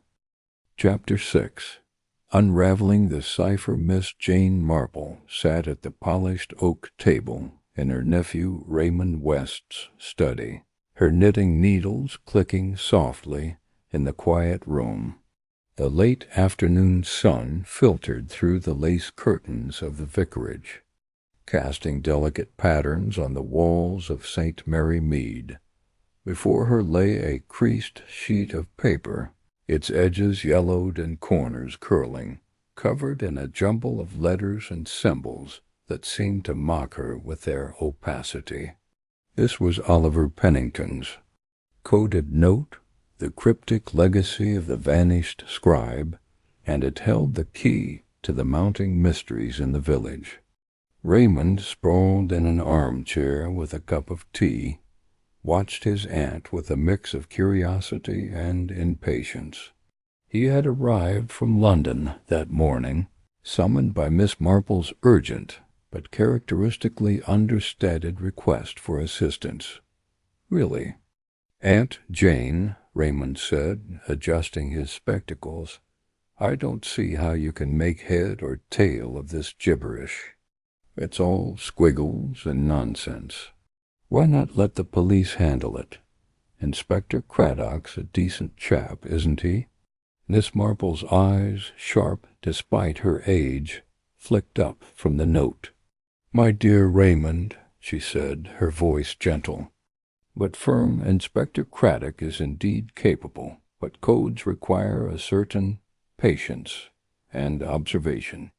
The police are busy with footprints and alibis, but this note is a puzzle that demands a different kind of attention. Besides, I suspect it holds the answer to poor Mr. Pennington's disappearance, and perhaps to Mr. Hargreaves' unfortunate end." Raymond sighed, running a hand through his dark hair. The death of Leonard Hargreaves, a member of the secretive literary society Oliver Pennington was rumored to belong to, had sent ripples of unease through St. Mary Mead. Poisoned, the coroner had concluded, with a second coded note found clutched in his hand. The village was abuzz with speculation, and Miss Marple, with her knack for noticing the smallest details, had taken it upon herself to unravel the truth. The note before her was a curious thing, a grid of letters interspersed with odd symbols, triangles, circles, and what looked like a backward question mark. At first glance it appeared chaotic, but Miss Marple had spent enough time with crosswords and her own private musings to sense an underlying order. She adjusted her spectacles and traced a finger over the first line, XJHLTKP Delta QWERTYZ Omega. Below it, in Oliver's spidery handwriting, was a single word, KEY, I think. Miss Marple said, more to herself than to Raymond, "This may be a substitution cipher. The word key suggests we need a specific word or phrase to unlock it, but the symbols, those are less straightforward." Raymond leaned forward, peering at the paper. "A substitution cipher? You mean like replacing one letter with another?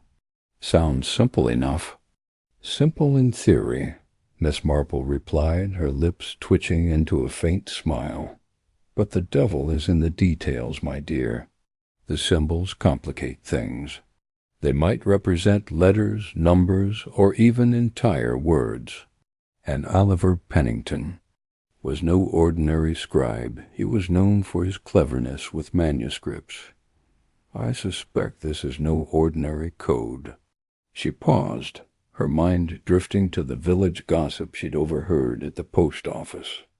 Oliver Pennington, a quiet man with ink-stained fingers, had lived in a small cottage on the edge of St. Mary Mead for nearly a decade. He was said to be working on a grand project, a manuscript of great value, though no one knew its contents. His sudden disappearance 3 weeks ago had sparked rumors, and the discovery of the coded note in his cottage had only deepened the mystery. Then came Hargreaves' death and the second note, which bore a chilling similarity to the first .miss. Marple turned to Raymond. "You've always been good with puzzles, dear. Do you recall anything from your university days about ciphers? Perhaps something mathematical?" Raymond chuckled. "I'm a writer, Aunt Jane, not a cryptographer. But I do remember a bit about frequency analysis, counting how often letters appear in English to guess what they might stand for. E's the most common letter, isn't it? Then T-A, and so on." "Quite right," Miss Marple said, nodding approvingly. "Let's start there. If we count the letters in this grid, we might find a pattern.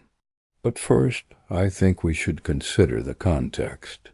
Oliver was a member of that literary society, the Order of the Quill, they call themselves. I attended their meeting last week, and I couldn't help but notice how tense they all were. Mrs. Cresswell, the society's secretary, was particularly guarded when I asked about Oliver's work. Raymond raised an eyebrow. You think the society's hiding something?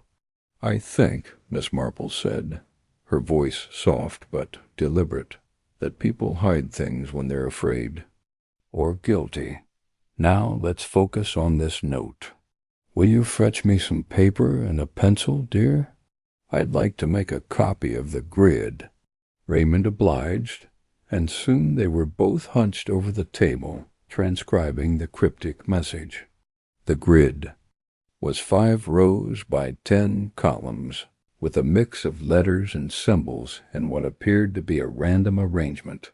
XJH LTKP Delta Q WZ Omega MDC Sigma PLMKJI U Psi Geta Du E Theta WQXE CV Lambda Splay Cop Phi T YHNBVAPC FGTY Omega Z XC VB Lambda Zep Co Phi T YHN BMIS's Marple studied the grid, her fingers tapping lightly on the table. The first thing to notice, she said, is the repetition of certain letters. The letter T appears frequently here, here, and here. She pointed to several spots in the grid. And the symbols, there are only 5 distinct ones: delta, sigma, theta, psi, and omega. That suggests they might represent vowels, or perhaps common words like they or and. Raymond frowned. But why mix letters and symbols? Wouldn't it be easier to use just one or the other? Easier for us, perhaps, Miss Marple said, but not for Oliver. He was a man who loved complexity. I suspect he wanted to ensure that only someone with the right knowledge or the right key could decipher this. Now, let's try frequency analysis, as you suggested. Count the letters, dear, and I'll tally the symbols. For the next half hour they worked in companionable silence, Raymond scribbling numbers while Miss Marple made neat columns of symbols. The letter T appeared 8 times, followed by P and Y with 6 each, and HI and V with 5 each. The symbols were less frequent. Delta appeared 3 times, Omega and Theta twice each, and Sigma and Psi once each. Interesting, Miss Marple murmured. T is indeed common, which aligns with English letter frequency, but the symbols are sparse. They might be placeholders for something specific, perhaps proper nouns or key terms. The word key at the bottom of the note is a clue. I'm sure of it. But what kind of key? Raymond leaned back, stretching his arms. Could it be a literal key, like to a lock or a safe? Miss Marple's eyes twinkled. Possibly. But I think it's more likely a cryptographic key, a word or phrase used to shift the letters. Let's try a simple substitution cipher first, assuming the letters are shifted by a fixed number, like a Caesar cipher. The symbols might be decoys, or they might represent spaces or punctuation. She began experimenting, writing out the alphabet and shifting each letter by 1 position, then 2, then 3. After several attempts, she shook her head. No, that's too simple. Oliver wouldn't use something so easily broken. Let's consider the word key itself. It has 3 letters K-I-Y, Perhaps it's the start of a Vigenère cipher. Raymond's brow furrowed. A what? A Vigenère cipher, Miss Marple explained, her needles pausing. It uses a key word to shift the letters, but the shift changes depending on the position of the letter in the keyword. For example, if the keyword is key, the first letter of the message is shifted by K's position in the alphabet, 11, then the second by E's position 5, and the third by Y's position 25. Then it repeats. Raymond whistled. That sounds fiendishly complicated. How do you know about this, Aunt Jane? Miss Marple smiled faintly. I've read a great many detective novels, dear, and I once helped a young man in the village decode a love letter he'd received from a rather clever girl. It was a Vigenère cipher, as it happens. Now, let's try it. She wrote out the alphabet again, this time creating a Vigenère square, a grid of letters, where each row was shifted by one position. Using key as the keyword, she began decoding the first line, XJHLTKP Delta Q WAZ Omega. For the first letter X, she looked at the row starting with K, the 11th letter, and found the column where X appeared, tracing it back to the plain text letter I. For the second letter, J, she used the E row 5th letter, and found E, she continued. But the results IEHO didn't form recognizable words. She said, frowning. Perhaps the symbols interrupt the sequence. Let's assume delta is a space or a null character, and skip it for now. She tried again, treating the symbols as separators, but the results were still gibberish. Raymond, growing restless, stood and paced the room. Maybe we're overcomplicating it. What if the code isn't about letters at all? What if it's about the manuscript everyone's whispering about? You said Oliver was working on something valuable. Miss Marple nodded slowly. You may be right, dear. The manuscript is at the heart of this, I'm sure. The gossip and the oh dear. Village suggests it's a rare medieval text, possibly a lost work by a monk or scholar. If Oliver hid it, this code might tell us where. But we mustn't rush. Let's try another approach. Suppose the grid isn't a single message but a series of shorter ones, each row a separate clue. She divided the grid into its 5 rows and examined the first, XJHLTK Delta QWERT YZ Omega. The word QWERTY caught her eye. How curious, she murmured. QWERTY, like the typewriter keyboard. Do you suppose that's deliberate? Raymond stopped pacing.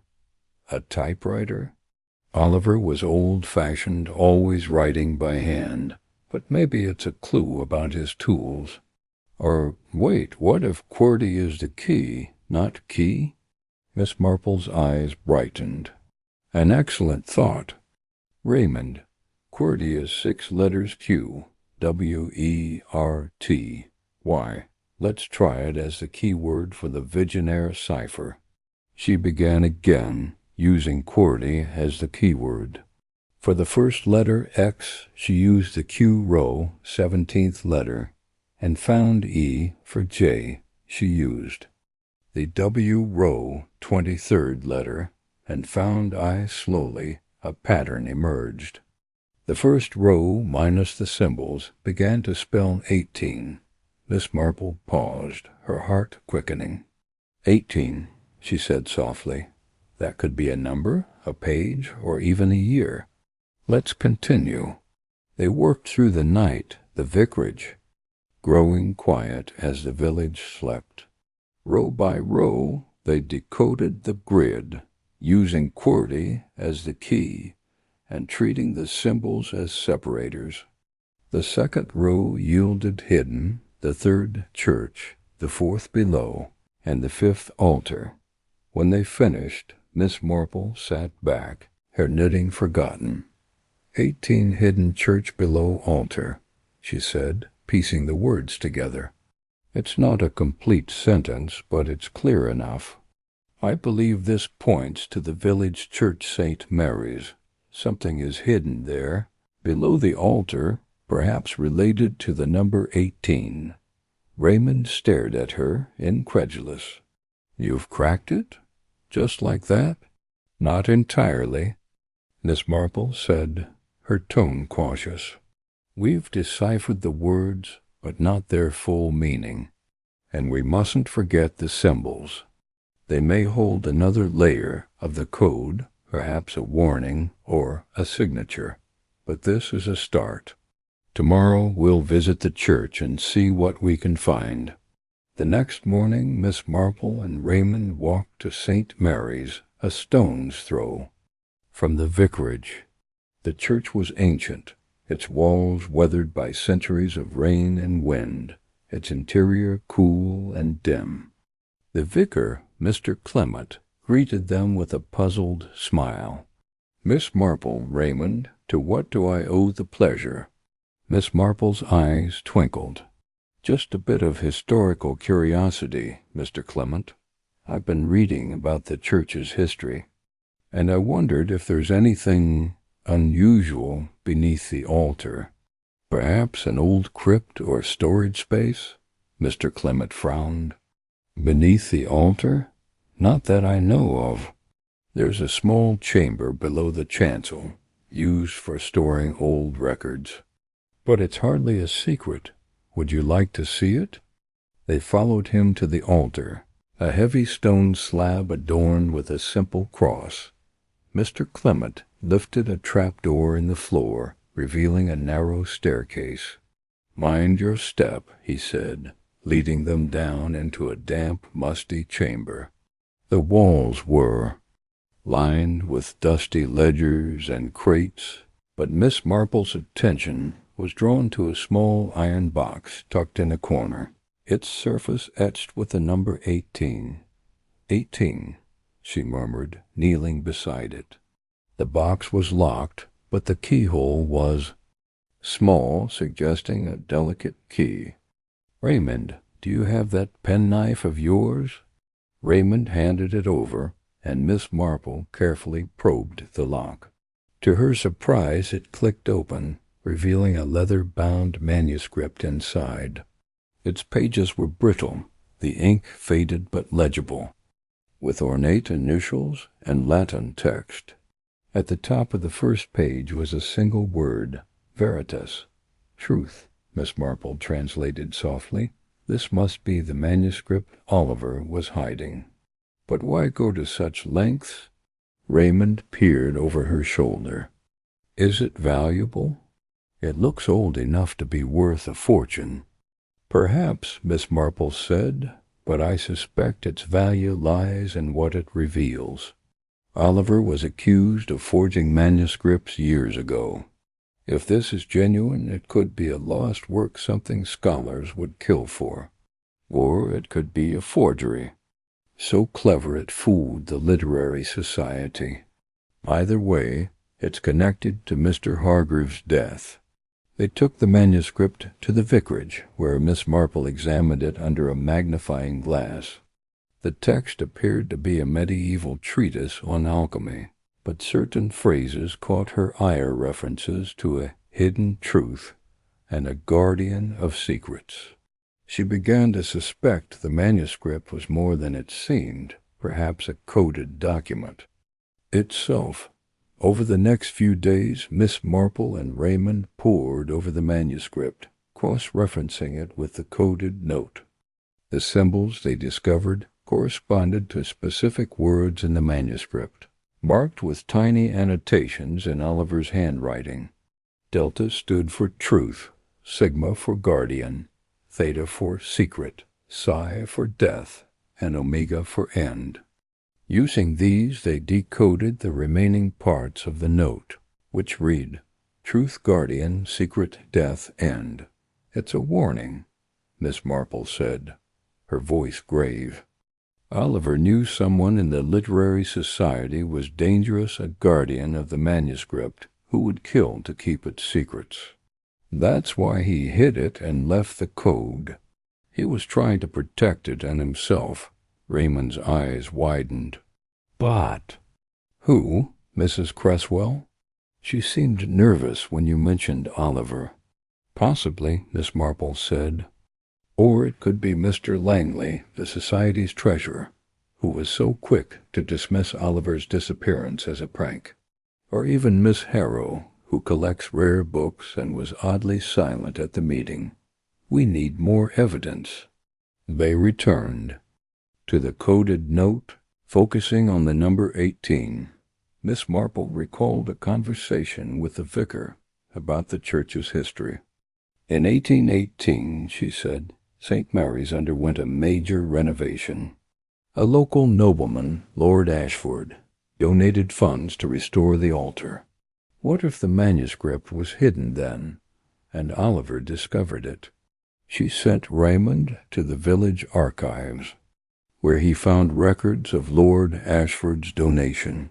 Tucked among the papers was a letter mentioning a sacred text entrusted to the church for safekeeping.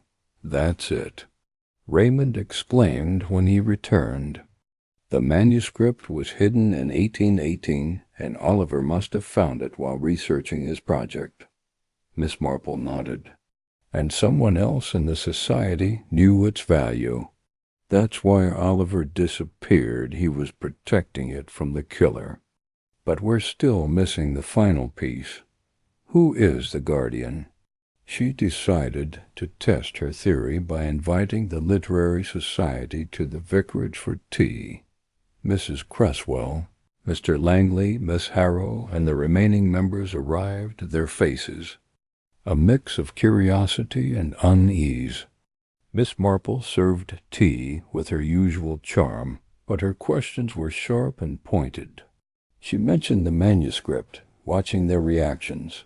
Mrs. Cresswell's hands trembled. Mr. Langley's jaw tightened, and Miss Harrow's eyes darted, too.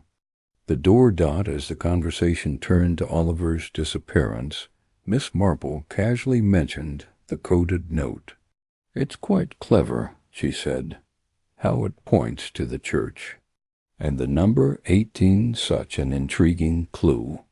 I wonder if it refers to the year 1818 when Lord Ashford hid something precious.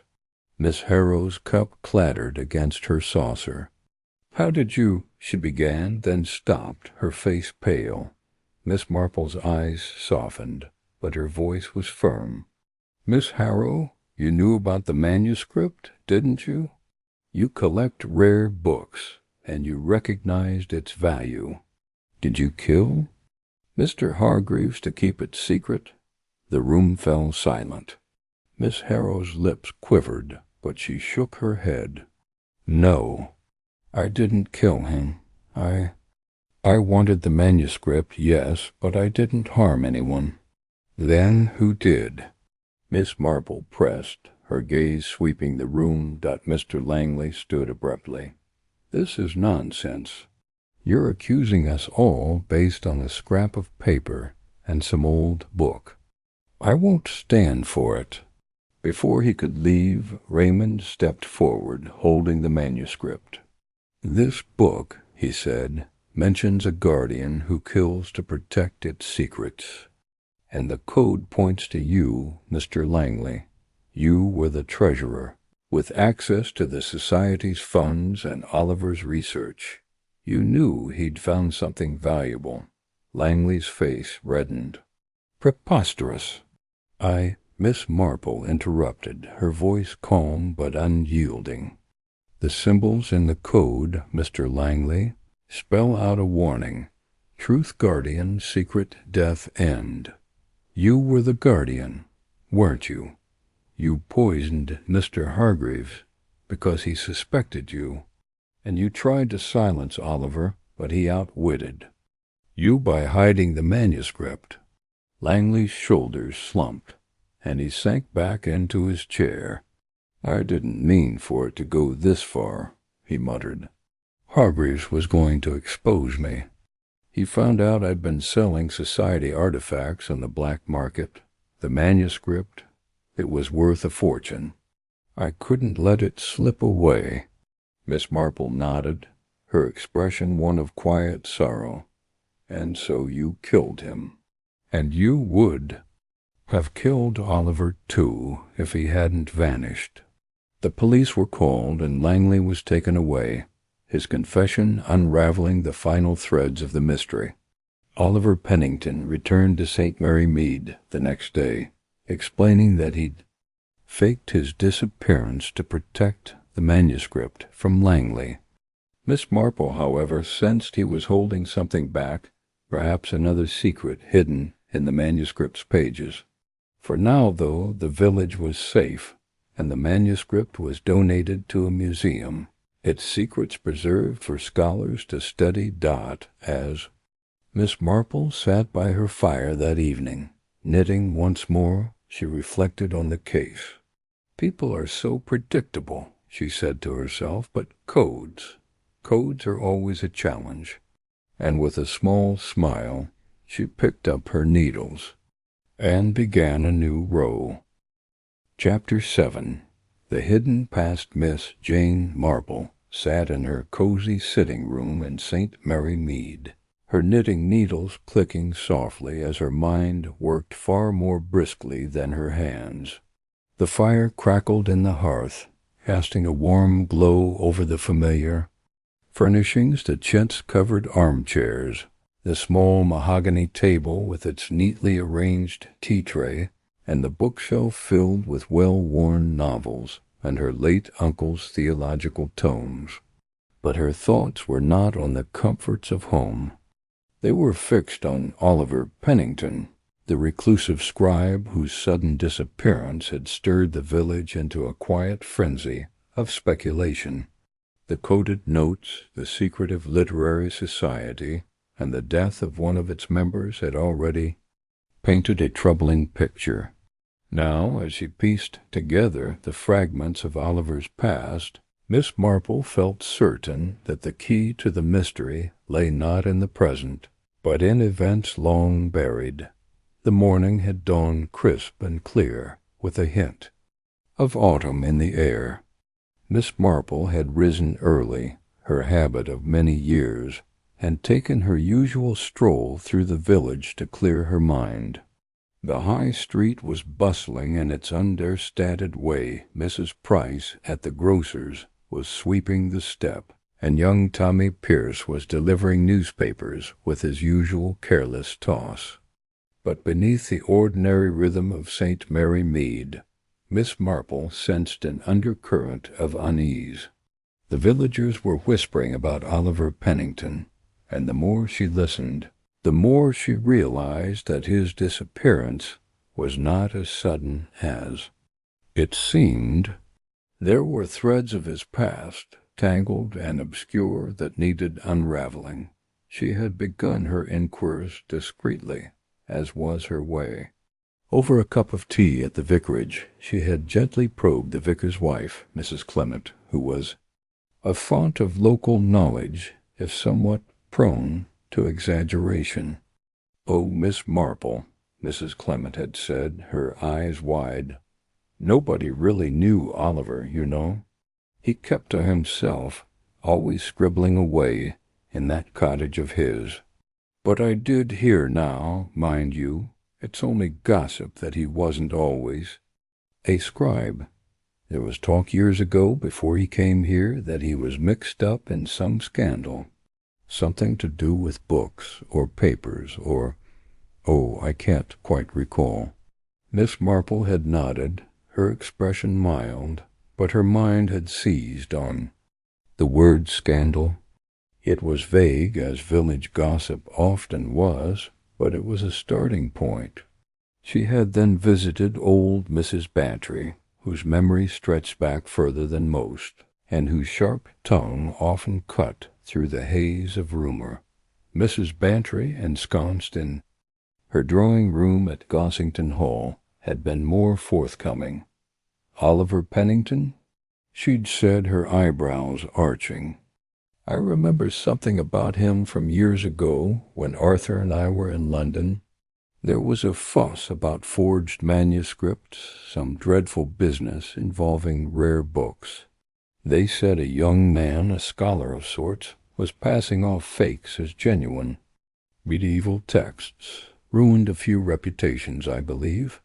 The name Pennington sticks in my mind, though I can't be certain it's the same man. He was quite young then, wasn't he?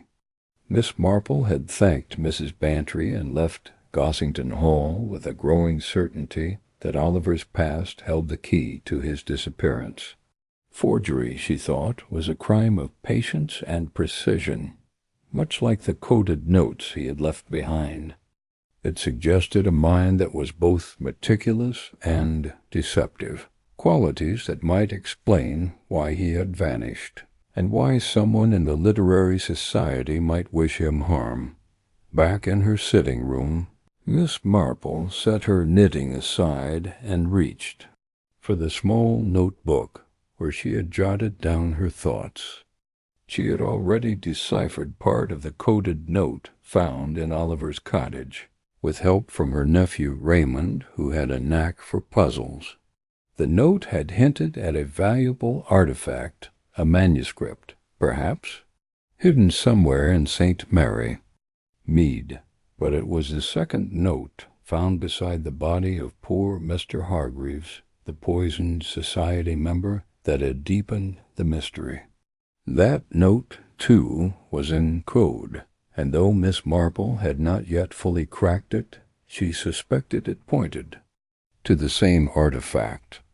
What she needed now was to understand why Oliver had been involved in such a dangerous game, and whether his past as a forger, if Mrs. Bantry's memory was accurate, had drawn him into conflict with someone who would kill to protect their secrets. She decided to begin with the most obvious source of information, the village records.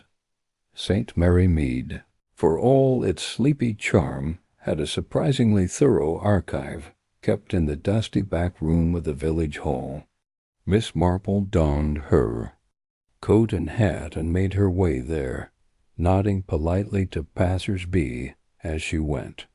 The hall was quiet, save for the soft hum of Mrs. Weatherby, a volunteer archivist who was sorting through a pile of parish registers. "Good morning, Mrs. Weatherby," Miss Marple said, her voice gentle but purposeful. "I wonder if you might help me with a small matter. I'm curious about Mr. Pennington, Oliver Pennington, that is. He's lived in the village for some years now, hasn't he? I thought there might be something in the records about when he arrived, or perhaps his previous address." Mrs. Weatherby, a thin woman with a penchant for efficiency, adjusted her spectacles and frowned. "Pennington? Oh, yes, the quiet one who lives in Rose Cottage. Let me see. I don't recall him being terribly forthcoming, but we do keep records of new residents. Give me a moment." She disappeared into the back room, returning with a ledger bound in faded green cloth. Flipping through the pages, she stopped at an entry dated some 12 years prior. "Here we are," she said. "Oliver Pennington moved into Rose Cottage in the spring of 1913. No previous address listed, which is odd. Most people provide something, a former parish, a town.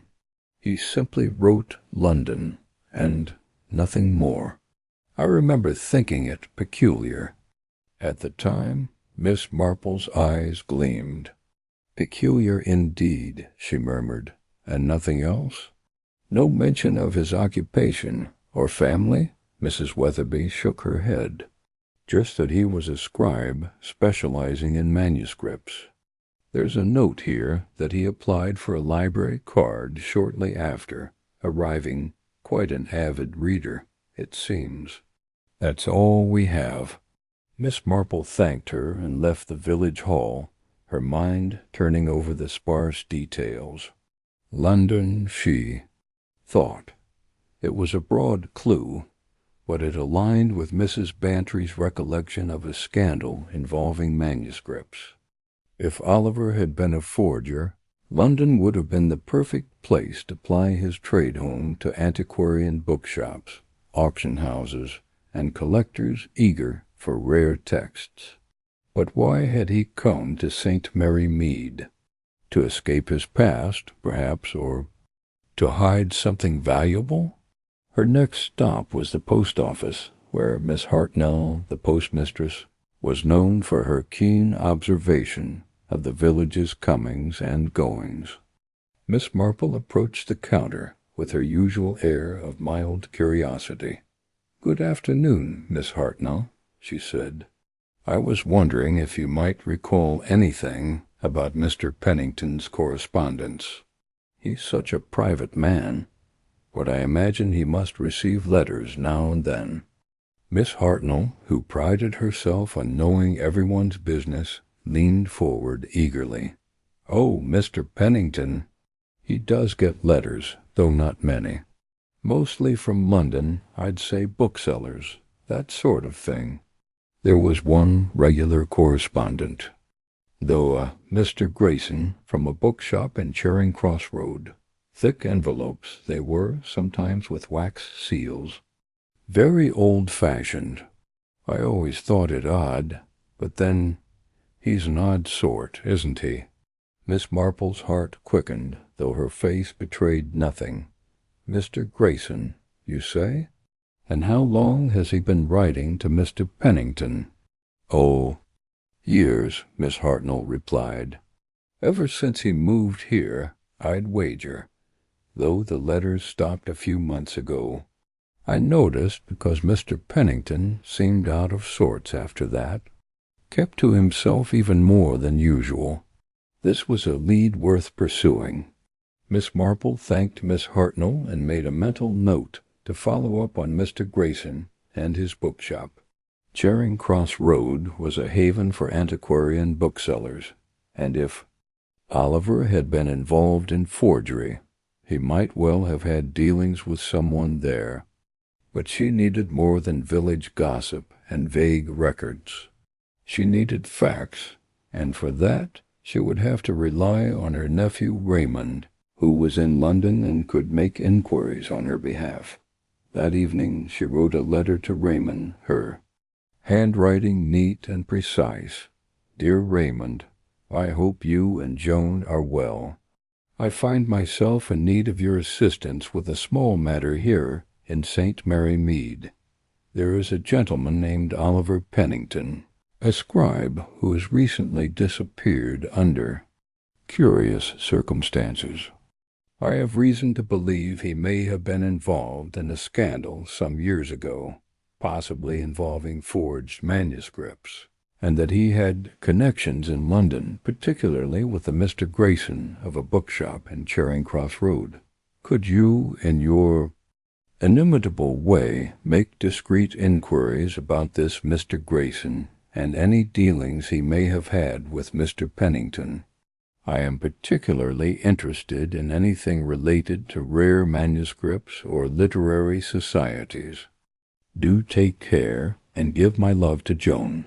Your affectionate aunt, Jane Shee, sealed the letter and posted it the next morning, confident that Raymond, with his literary connections and knack for ferreting out information, would uncover something useful.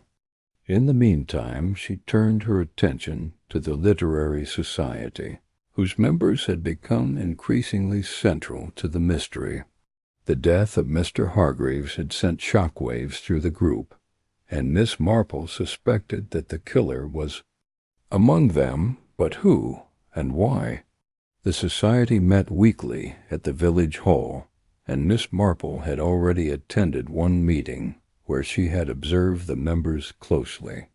There was Miss Lavinia Gray, a spinster with a sharp. That evening she wrote a letter to Raymond, her handwriting neat and precise. "Dear Raymond, I hope you and Joan are well. I find myself in need of your assistance with a small matter here in St. Mary Mead. There is a gentleman named Oliver Pennington, a scribe who has recently disappeared under curious circumstances.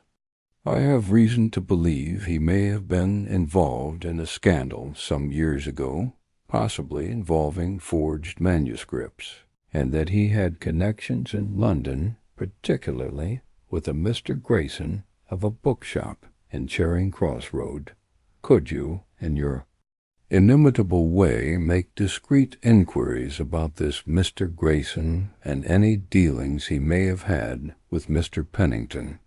I am particularly interested in anything related to rare manuscripts or literary societies. Do take care and give my love to Joan.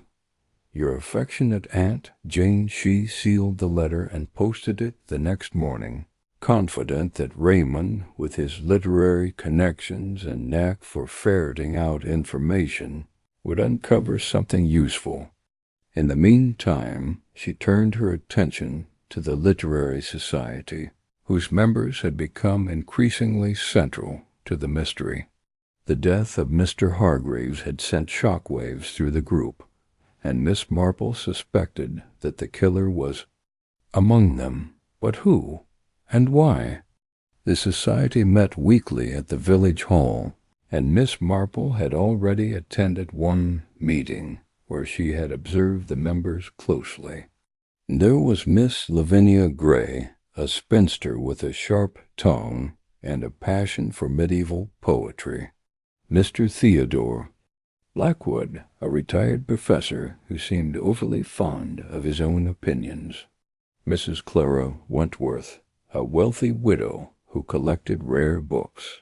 And Mr. Edmund Lyle, a nervous young man who seemed perpetually on edge. Each had a connection to Oliver Pennington, and each, Miss Marple suspected, was hiding something. She decided to pay a visit to Miss Gray, who lived in a tidy cottage at the edge of the village. Miss Gray was known for her extensive knowledge of manuscripts, and if anyone in the society knew about Oliver's past, it was likely her. Miss Marple knocked on the cottage door, her basket of knitting in hand as a pretext for the visit. "Just a neighborly call," she said with a smile. When Miss Gray answered, "I thought you might like some of my blackberry jam." Miss Gray, though initially wary, invited her in. The cottage was filled with books, many of them old and leather-bound, and Miss Marple's eyes were drawn to a glass case containing a small illuminated manuscript. "How lovely," she said, peering at it. "Is it very old?" "Oh, yes," Miss Gray replied, her tone softening. "It's a 14th century book of hours, quite rare. I acquired it some years ago from a dealer in London. I've always been fascinated by manuscripts, the craftsmanship, the history. Oliver shared that passion, you know." Miss Marple nodded, her expression one of polite interest. "He must have been quite knowledgeable. I understand he worked with manuscripts before coming to St. Mary Mead. Did he ever speak of his time in London?" Miss Gray hesitated, her fingers tightening around her teacup. "Not much," she said carefully. "He mentioned working with antiquarian booksellers, but he was guarded about his past. I always thought there was something he wasn't saying. Once, when we were discussing a particular manuscript, a supposed Chaucer fragment, he became quite agitated. Said something about forgeries ruining the trade. I didn't press him, but it struck me as odd." Miss Marple filed this away, her mind racing. A Chaucer fragment, she thought. Could that be the artifact hinted at in the coded notes? And if Oliver had been involved in forging such a manuscript, it might explain why someone wanted him out of the way. She thanked Miss Gray and left, her thoughts turning to the possibility that the literary society itself was a cover for something more sinister, a network of collectors and dealers, perhaps, with Oliver at its center. Over the next few days, Miss Marple continued her quiet investigations. She spoke to Mr. Blackwood, who dismissed Oliver as a dilettante with no real scholarship, but let slip that he had once seen Oliver with a manuscript that didn't look right. Mrs. Wentworth, meanwhile, was evasive when asked about her book collection, admitting only that she had purchased several items from Oliver over the years. Mr. Lyle, the nervous young man, seemed terrified of Miss Marple's questions, stammering that he knew nothing about Oliver's past and had only joined the Society to improve his writing. By the time Raymond's reply arrived, Miss Marple had a clearer picture of the literary society's dynamics, but she was still missing the crucial link between Oliver's past and the murders. She opened Raymond's letter with eager anticipation. "Dear Aunt Jane, your letter intrigued me, as always. I've made inquiries about this Mr. Grayson, and I must say it's a curious business. He runs a small bookshop in Charing Cross Road, called Grayson and Sons, specializing in rare manuscripts. I posed as a collector and paid him a visit.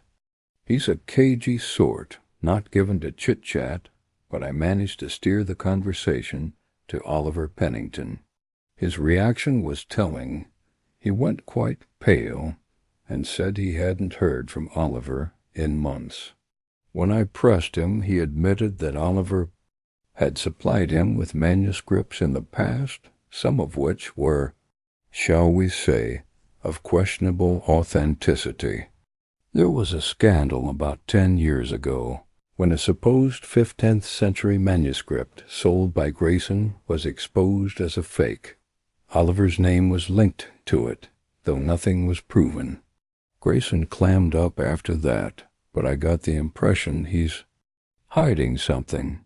I'll keep digging if you think it's worth it. Joan sends her love, and we both hope you're keeping out of trouble, though I know better than to expect that. Yours, Raymond. Miss Marple folded the letter, her lips pursed. So Oliver had been involved in forging manuscripts, and Mr. Grayson was likely his accomplice, or perhaps his victim. The scandal explained why Oliver had fled to St. Mary Mead, but it raised new questions. Had he continued his forging activities in secret? Was the artifact mentioned in the coded notes a genuine manuscript, or another of his fakes? And who in the literary society stood to gain or lose by its discovery? She decided to revisit the coded note found beside Mr. Hargreaves' body. It was written in a cipher similar to the one in Oliver's cottage, but more complex, with a series of numbers and symbols that had so far eluded her. She spread the note out on her table, along with her own notes and a copy of the cipher alphabet Raymond had helped her construct. The note read, "The 22nd of March 14, 894195-126. January 18th, 20. She had already determined that the numbers corresponded to letters in a substitution cipher, but the words they formed were nonsense until she applied a secondary key, a phrase or word that shifted the letters. After hours of trial and error, she tried the word manuscript as the key, and the note began to make sense. The first group, the 22nd of March 14, translated to thee.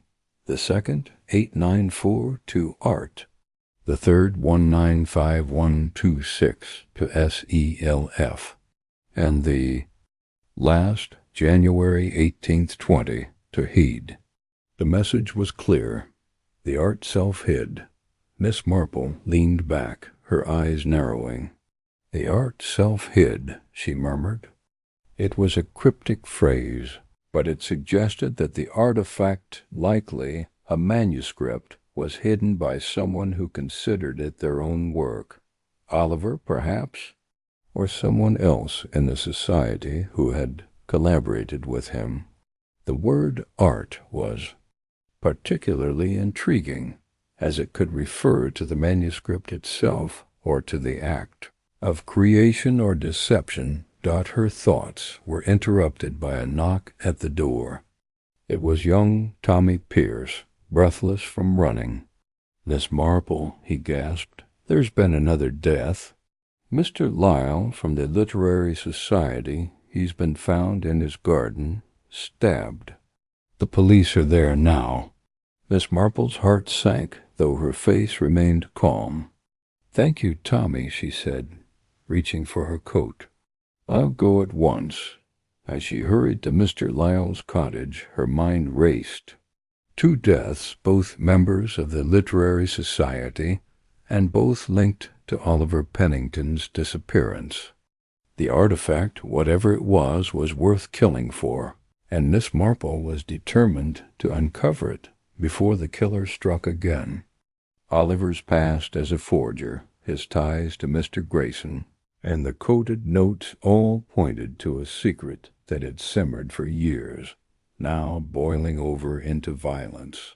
She would need to tread carefully, but Miss Marple had never been one to shy away from the truth, no matter how deeply it was buried. The scene at Mr. Lyle's cottage was one of controlled chaos. Inspector Craddock, a familiar face from previous cases, was overseeing the constables as they cordoned off the garden. Mr. Lyle's body lay near a rose bush, a knife still protruding from his chest. Miss Marple approached the inspector, her demeanor one of quiet concern. "Such a terrible thing," she said. "Poor Mr. Lyle. Have you found anything that might explain this?" Craddock, who had learned to respect Miss Marple's instincts, nodded grimly. "We found another note," he said, holding up a sealed evidence bag. Inside was a slip of paper with more numbers and symbols, identical in style to the previous. Coded notes. It was in his pocket. "I don't suppose you'd care to take a look?" Miss Marple's eyes twinkled, though her expression remained somber. "If you think it might help," she said modestly. She took the bag and studied the note, her mind already working through the cipher. This one was shorter, 715124, 9-14. Translated with the same key, it read, "Gold in." The message was incomplete, but it confirmed her suspicions. The artifact was valuable, perhaps literally made of gold, or metaphorically so, like a manuscript of immense worth. Chapter 8. A trail to London. Miss Jane Marple sat in her cozy armchair by the window of her cottage in St. Mary Mead, her knitting needles clicking softly as she pondered the latest developments in the curious case of Oliver Pennington's disappearance. The village, with its familiar rhythms of gossip and routine, had grown quieter since the death of Mr. Clarence Whitmore, a member of the secretive literary society Oliver was tied to. Yet the air was thick with unanswered questions, and Miss Marple's sharp mind was far from idle. The coded notes, the whispers of a valuable artifact, and the strained faces of the society members all pointed to something larger, something that extended beyond the hedgerows of St. Mary Mead. Her thoughts kept circling back to a single clue, a scrap of paper found in Oliver's cottage, bearing the name Harrington's Rare Books, London. It was a slender thread, but Miss Marple had unraveled mysteries with less. The morning sun filtered through the lace curtains, casting delicate patterns on the floor. Miss Marple set her knitting aside and reached for her notebook, where she had jotted down the deciphered fragments of Oliver's coded note. The message, though incomplete, hinted at a connection to a rare manuscript, and the mention of Harrington's suggested that London held the next piece of the puzzle. She had no desire to leave the comfort of her village, but the trail was clear, and Miss Marple was not one to shy away from duty. However inconvenient, she telephoned her nephew, Raymond West, who was staying in London for a literary event. Raymond, a writer with a flair for the dramatic, was delighted to hear from his aunt, and even more intrigued when she mentioned her need to visit a certain bookstore. "Aunt Jane," he said over the crackling line, "you're up to something, aren't you? I'll meet you at Paddington Station tomorrow. Bring your best hat. This sounds like an adventure." Miss Marple smiled faintly at his enthusiasm. "Just a small inquiry, dear," she replied, her tone mild but her mind already racing. She packed a modest suitcase, including her sturdiest walking shoes and a copy of the coded note, carefully tucked into her handbag. By noon the next day she was on the train to London, the rolling countryside giving way to the smoky sprawl of the city. Paddington Station was a whirlwind of noise and motion porters shouting, steam engines hissing, and passengers bustling. With purpose, Miss Marple, in her neat black coat and sensible hat, stood out like a quiet island in the chaos. Raymond, true to his word, was waiting by the platform, his scarf flung jauntily over one shoulder. "Aunt Jane," he called, weaving through the crowd. "You look ready to solve a mystery Sherlock himself couldn't crack." "Nonsense, Raymond," she said, though her eyes twinkled. "I'm merely here to ask a few questions. Now, tell me, do you know Harrington's rare books?" Raymond nodded, his curiosity piqued. "It's in Bloomsbury, near the British Museum. A bit of an odd place, dusty shelves, rare tomes, and a rather peculiar owner. I've been there once or twice for research. Shall we?" They took a taxi. Through London's busy streets, passing red double-decker buses and somber gray buildings, Miss Marple watched the city unfold, her mind sifting through the details of the case. Oliver Pennington, the reclusive scribe, had vanished after leaving. A coded note. The note, partially decoded with Raymond's help, mentioned a treasure hidden in plain sight, and the name Harrington's had appeared alongside references to a manuscript of great value. The death of Clarence Whitmore, poisoned, at a literary society meeting, suggested that someone was willing to kill to protect or possess this treasure. Miss Marple suspected that Harrington's rare books held answers, perhaps even the manuscript itself. The taxi pulled up outside a narrow shopfront on a quiet side street. The sign above the door read Harrington's Rare Books in faded gold letters, and the windows were cluttered with stacks of leather-bound volumes. A bell jingled as Miss Marple and Raymond stepped inside, greeted by the musty scent of old paper and polished wood. The shop was a labyrinth of shelves, each groaning under the weight of books, manuscripts, and rolled parchments. Dim light filtered through a high window, illuminating dust motes that danced in the air. A man emerged from behind a counter at the back of the shop. He was tall and thin, with a sallow face and wire-rimmed spectacles perched on a sharp nose. His suit was immaculate, but slightly outdated, giving him the air of someone who belonged to another era. "Good afternoon," he said, his voice smooth, but guarded. "I'm Mr. Archibald Harrington. May I assist you?" Miss Marple smiled, her demeanor as unassuming as ever. Good afternoon, Mr. Harrington. I'm Jane Marple, and this is my nephew, Raymond West. We're interested in rare manuscripts, particularly those connected to a certain scribe from St. Mary Mead, Mr. Oliver Pennington. Harrington's eyes flickered, though his expression remained composed. Pennington, you say? I'm familiar with his work. A talented scribe, though his reputation was complicated. May I ask why you're interested? Raymond, sensing his aunt's subtle approach, jumped in with his usual charm. Oh, my aunt's quite the enthusiast for local history. We've heard Pennington might have left something valuable behind, perhaps a manuscript that passed through. Your shop?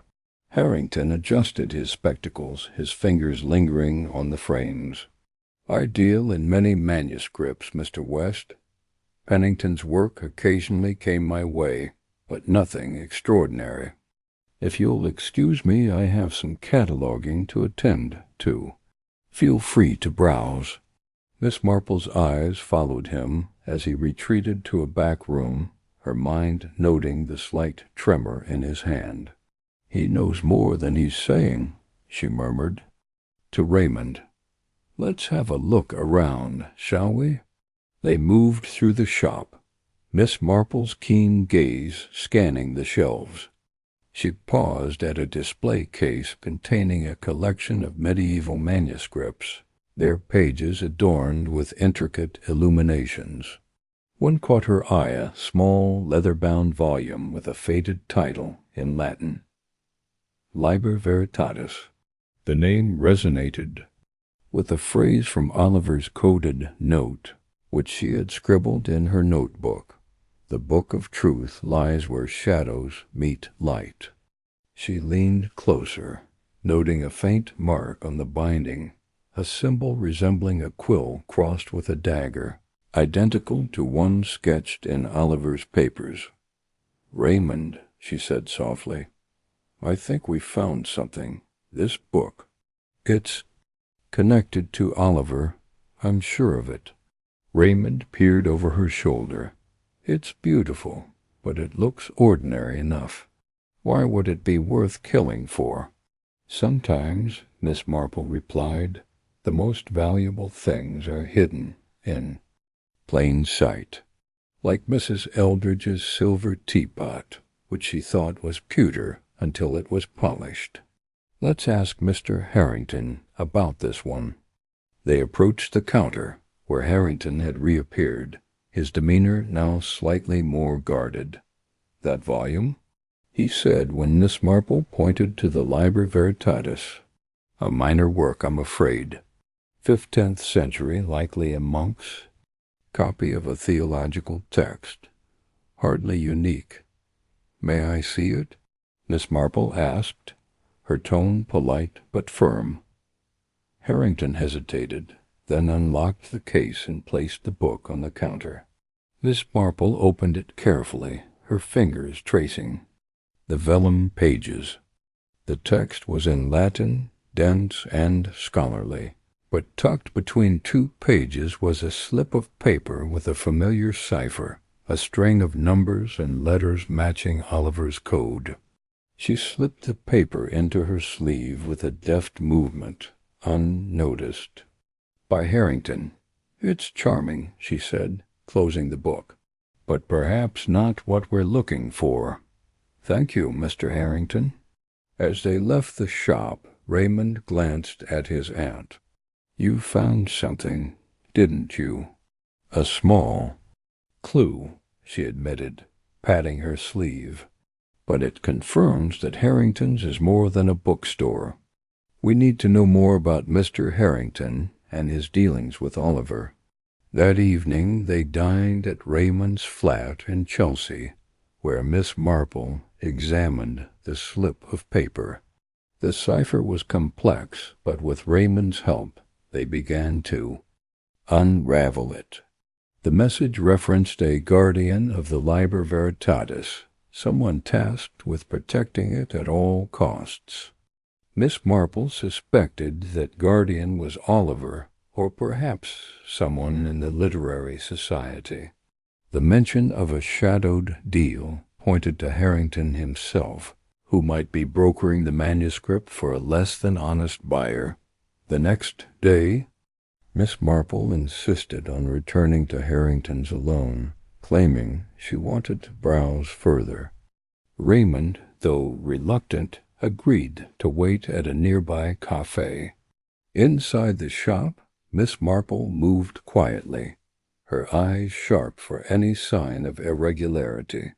She noticed a door behind the counter, slightly ajar, leading to a back room. When Harrington stepped out to assist another customer, she slipped behind the counter and peered inside. Beatrice, still pale, spoke up. It was Lady Evelyn. She insisted on serving tea to everyone after dinner. She said it was her duty as hostess. Poirot's eyes gleamed. Lady Evelyn, you say? Most interesting. And where is she now?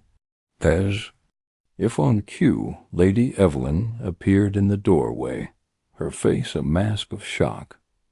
What's happened? I heard a scream. Is someone hurt? Poirot studied her closely, noting the slight tremor in her hands, the way her eyes flickered toward Grayson's. Body. Madame, he said, his voice soft but commanding, Monsieur Grayson is dead. Poisoned, it seems, by the tea you so kindly served. Lady Evelyn gasped, her hand flying to her chest. Poisoned? That's impossible. I would never. Poirot raised a hand, silencing her. We shall see, madame. The truth, it has a way of revealing itself. For now, no one leaves this manor. The game, it is far from over. The rest of the morning was a flurry of activity. Japp's men cordoned off the library, taking samples of the tea and searching Grayson's belongings. Poirot, meanwhile, retreated to a quiet corner of the manor, his mind working tirelessly. The chess piece, the poison, the coded document, all were pieces of a larger puzzle. But the picture was still incomplete. He returned to the study, where Sir Reginald's body had been found, and re-examined the scene. The locked room had baffled them all, but Poirot's instincts told him the answer lay in the manor itself. He ran his fingers along the bookshelves, tapping lightly, listening for hollow sounds. After several minutes he paused, his hand resting on a copy of The Hound of the Baskervilles. With a gentle push, the shelf clicked and swung inward, revealing a narrow passage. Hastings, Poirot called, his voice sharp with excitement. Come quickly. Hastings hurried over, his eyes wide as he peered into the passage. Good Lord, Poirot, a secret passage. This changes everything. Oui, mon ami, Poirot said, stepping into the passage. The locked room, it is no longer a mystery. The killer, they used this to enter and leave undetected. But why? And how did they know of its existence? The passage led to the garden, emerging behind a cluster of rosebush. Poirot noted the muddy footprint he had seen earlier, now certain it was linked to the killer's movements. The footprint was small, too small for a man's shoe, but it did not match any of the guests' footwear. Poirot's mind raced, considering the possibility of an outsider or someone within the manor who had access to another pair of shoes. As they returned to the manor, Poirot's thoughts turned to Dr. Thornton. Her formula, her evasive answers, her knowledge of chemicals, it all pointed to her involvement. But was she the mastermind or merely a pawn in a larger game? And Lady Evelyn, her grief seemed genuine, but Poirot had seen many a performance in his time. The chess piece, the Black King, suggested a mind that delighted in control, in manipulation. Someone was playing a dangerous game, and Poirot was determined to checkmate them. Over the next few hours, Poirot interviewed the remaining guests again, probing for inconsistencies. Victor Langston, when pressed, admitted to knowing about the secret deal, but insisted he was merely a middleman. "I brokered the contract," he said, his voice smooth but strained. "Sir Reginald trusted me to handle the details. But I didn't kill him, Poirot. I had no reason to." Poirot's eyes narrowed. "No reason, monsieur? A man in debt, with creditors breathing down his neck, has every reason to fear the loss of his patron. Sir Reginald, he was about to demand repayment, was he not?" Victor paled, but said nothing. His silence damning Dr. Thornton, meanwhile, was more forthcoming. "The formula," she said, her voice low, "it was meant to revolutionize industry. But it could be weaponized. Sir Reginald knew that. He wanted to sell it to the highest bidder, regardless of the consequences. I tried to warn him, but he wouldn't listen." "And so," Poirot said, leaning forward, "you took matters into your own hands? Perhaps with a letter opener or a vial of poison?" Dr. Thornton's eyes widened. "No, I'm a scientist, not a murderer. I was in my room when Sir Reginald died. You have to believe me." Poirot did not respond, but his silence was as piercing as any question. He turned, his attention to Beatrice, whose tears had dried, but whose nervousness remained. "Mademoiselle," he said gently, "you spoke of a debt to Monsieur Langston, and of a fiancé one Sir Reginald disapproved of. Tell me, who is this man?" Beatrice hesitated, then whispered, "His name is Tom Reed. He worked for Sir Reginald years ago, but they parted on bad terms. Tom, he hated him. But he's not a killer, Monsieur Poirot. He couldn't be." Poirot's expression remained inscrutable. "We shall see, mademoiselle. The truth, it is like a diamond hard, but it sparkles when held to the light." As the day wore on, Poirot pieced together the timeline of Grayson's death. The poison, he determined, had been administered hours earlier, likely in the tea served after dinner. Lady Evelyn had poured the tea, but others had access to the tray before it reached Grayson. The chess piece, however, was a deliberate touch, a message from the killer. Poirot recalled the book on toxicology in Grayson's room, the page on cyanide bookmarked. Had Grayson suspected his own fate, or had the killer placed the book there to taunt them further? By evening, Poirot had a theory, but it was not yet complete. The secret passage, the coded document, the chess piece all pointed to a mind that thrived on complexity, on misdirection. Dr. Thornton's expertise made her a likely candidate for the poison, but the passage suggested someone with intimate knowledge of the manner.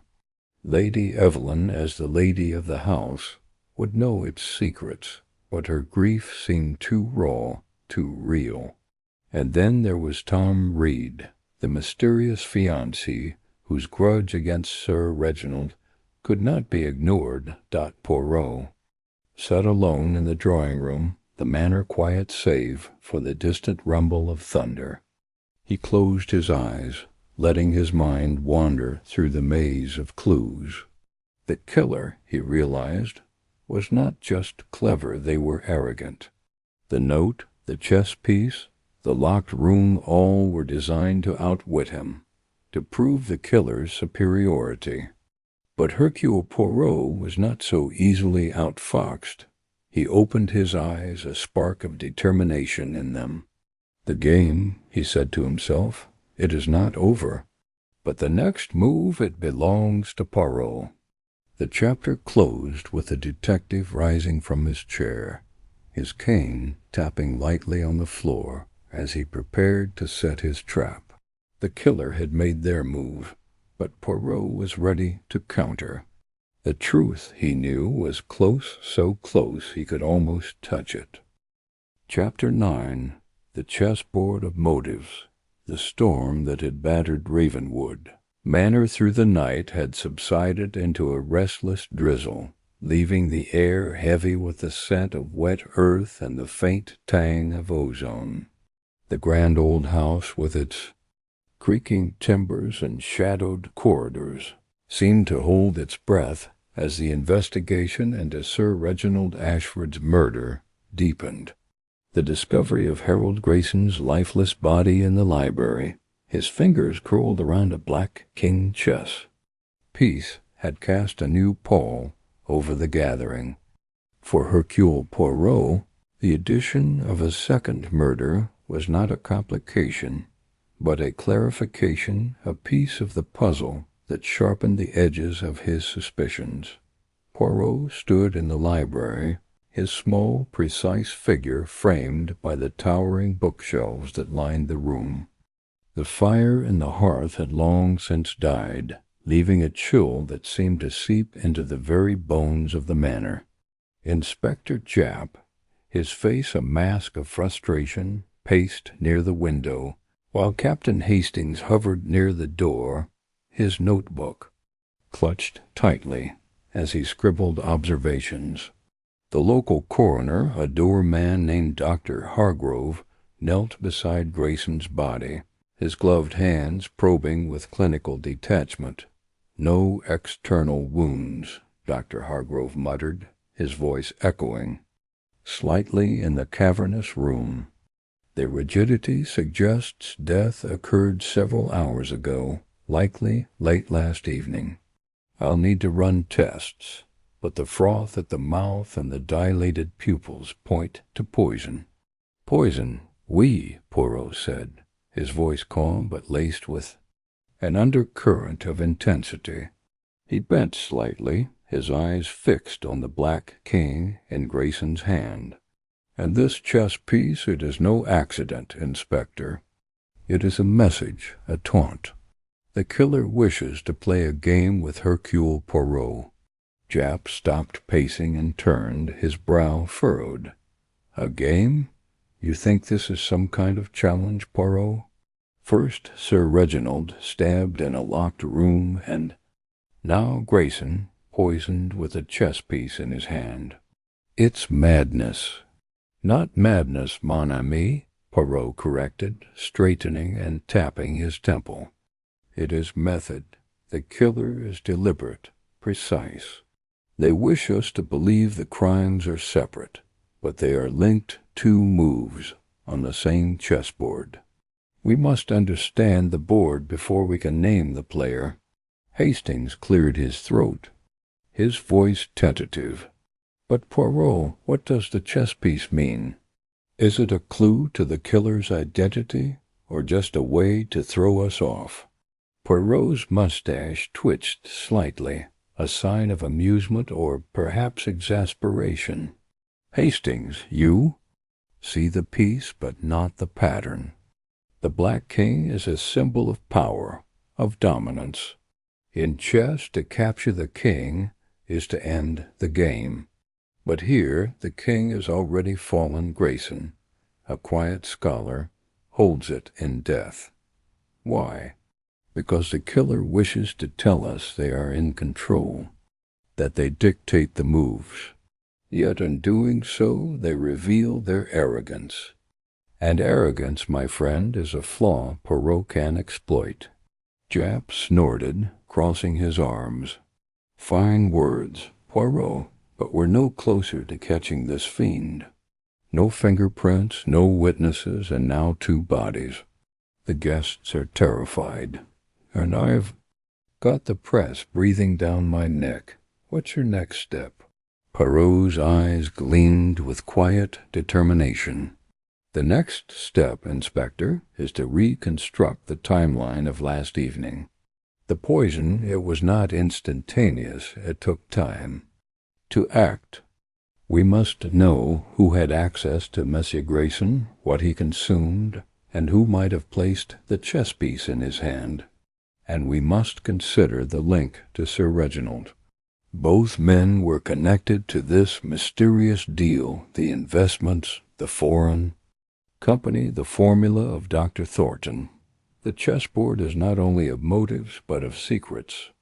The library was sealed off, and Poirot led the way to the drawing-room, where the remaining guests had been gathered under the watchful eye of a young constable. Lady Evelyn Ashford sat by the fire, her face pale but composed, her hands folded. Tightly in her lap, Dr. Clara Thornton stood near the window, her sharp eyes darting between the rain-streaked glass and the group. Victor Langston lounged in an armchair, his usual charm dimmed by a nervous edge, while Beatrice Lyle sat on a sofa, her hands twisting a handkerchief as tears glistened in her eyes. Poirot surveyed them, his gaze lingering on each face as if reading the lines of a book. "Madame et Messieurs," he began, his voice soft but commanding attention, "the tragedy of Monsieur Grayson's death adds urgency to our inquiry.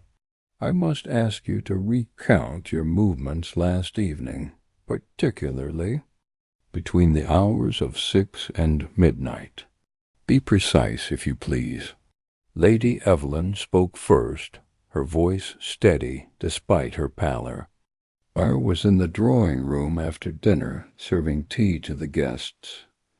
Harold Mr. Grayson was there, reading as usual. I offered him tea, which he took, and then I retired to my room around 9. I was overcome with grief over Reginald's death. I saw no one after that." Poirot nodded, his expression unreadable. "And the tea, Lady Evelyn, it was prepared by whom?" "By me," she replied, her eyes meeting his without flinching. "The servants were dismissed early, as I wished to keep things intimate. I used the tea from the kitchen stores the same." We all drank. "Merci," Poirot said, turning to Dr. Thornton. "And you, mademoiselle, your whereabouts?" Dr. Thornton's lips tightened, her posture rigid. "I was in my room, working on my notes. I didn't join the others for tea. I had no appetite after everything. I stayed alone until I heard the scream this morning." Poirot's eyes narrowed slightly. "Alone, you say? Yet a vial of a curious chemical was found in your bag. Might it have a connection to Monsieur Grayson's unfortunate end?" A murmur ran through the room, and Dr. Thornton's face flushed. "That vial is part of my research, a harmless compound for my experiments. I resent the implication, Mr. Poirot." "Resentment does not alter facts," Poirot said smoothly. "We shall see what the laboratory says about this compound." Victor Langston leaned forward, his voice sharp. "This is absurd. You're grasping at straws, Poirot. I was in the billiard room with Hastings until nearly 11, playing a few rounds. Then I went to bed. I didn't see Grayson after dinner." Hastings nodded, confirming. "That's true, Poirot. Victor was with me. He's a terrible shot, by the way." A faint smile crossed Poirot's lips, but it vanished quickly. "And you, Mademoiselle Lyle?" Beatrice's voice trembled. "I was in my room, too. I couldn't bear to be around everyone after." "After?" "Sir Reginald. I was reading, trying to distract myself. I didn't see Mr. Grayson after dinner either." Poirot's gaze lingered on her, noting the way her fingers shredded the handkerchief. "Reading, you say? A commendable pastime. Yet your eyes, mademoiselle, they tell of sleepless worry. Is there something you wish to share?" Beatrice shook her head, her lips pressed tightly together. Poirot did not press further, but made a mental note of her agitation. As the interviews concluded, Poirot retreated to the study, where the locked-room mystery of Sir Reginald's death still gnawed at him. The cryptic note outfoxed at last, and the chess piece were twin riddles, each pointing to a mind that delighted in complexity. He paced the room, his hands clasped behind his back, his mind sifting through the details like a jeweler, examining facets of a gem. "Hastings," he said suddenly, "consider the tea. Lady Evelyn prepared it, served it, and all partook except Dr. Thornton, who claimed she was absent. Yet Grayson died of poison, and the poison, it was not instantaneous. It was administered earlier, perhaps in the tea, perhaps in something else he consumed. We must know his habits, his movements." Hastings frowned, flipping through his notebook. Grayson was always in the library, Poirot. He barely ate at dinner, just picked at his food. But he did take tea. Lady Evelyn handed him a cup herself. "Do you think she—" Poirot raised a hand, silencing him. "Do not leap to conclusions, mon ami. The truth, it is like a delicate soufflé. It requires patience to rise. We must also consider the chess piece. Why a black king? Why not a pawn, a knight, a queen? The choice is deliberate. Grayson, a scholar, a man of knowledge, perhaps he knew too much, and the killer wished to mark him as a fallen king." Japp entered the study, his face grim. "The coroner's preliminary report is in. The poison was a fast-acting alkaloid, likely from a plant source. Grayson would have felt the effects within an hour or two, but he might have lingered semi-conscious for a bit. No way to know exactly when it was administered without more tests." Poirot's eyes brightened. "An alkaloid, you say? This is most interesting. Monsieur Grayson's book on toxicology, did it contain references to such poisons?" Japp nodded. "I had a constable flip through it. There's a whole chapter on plant-based alkaloids, with notes in the margins. Grayson was studying it, all right. Then we must assume he suspected something," Poirot said.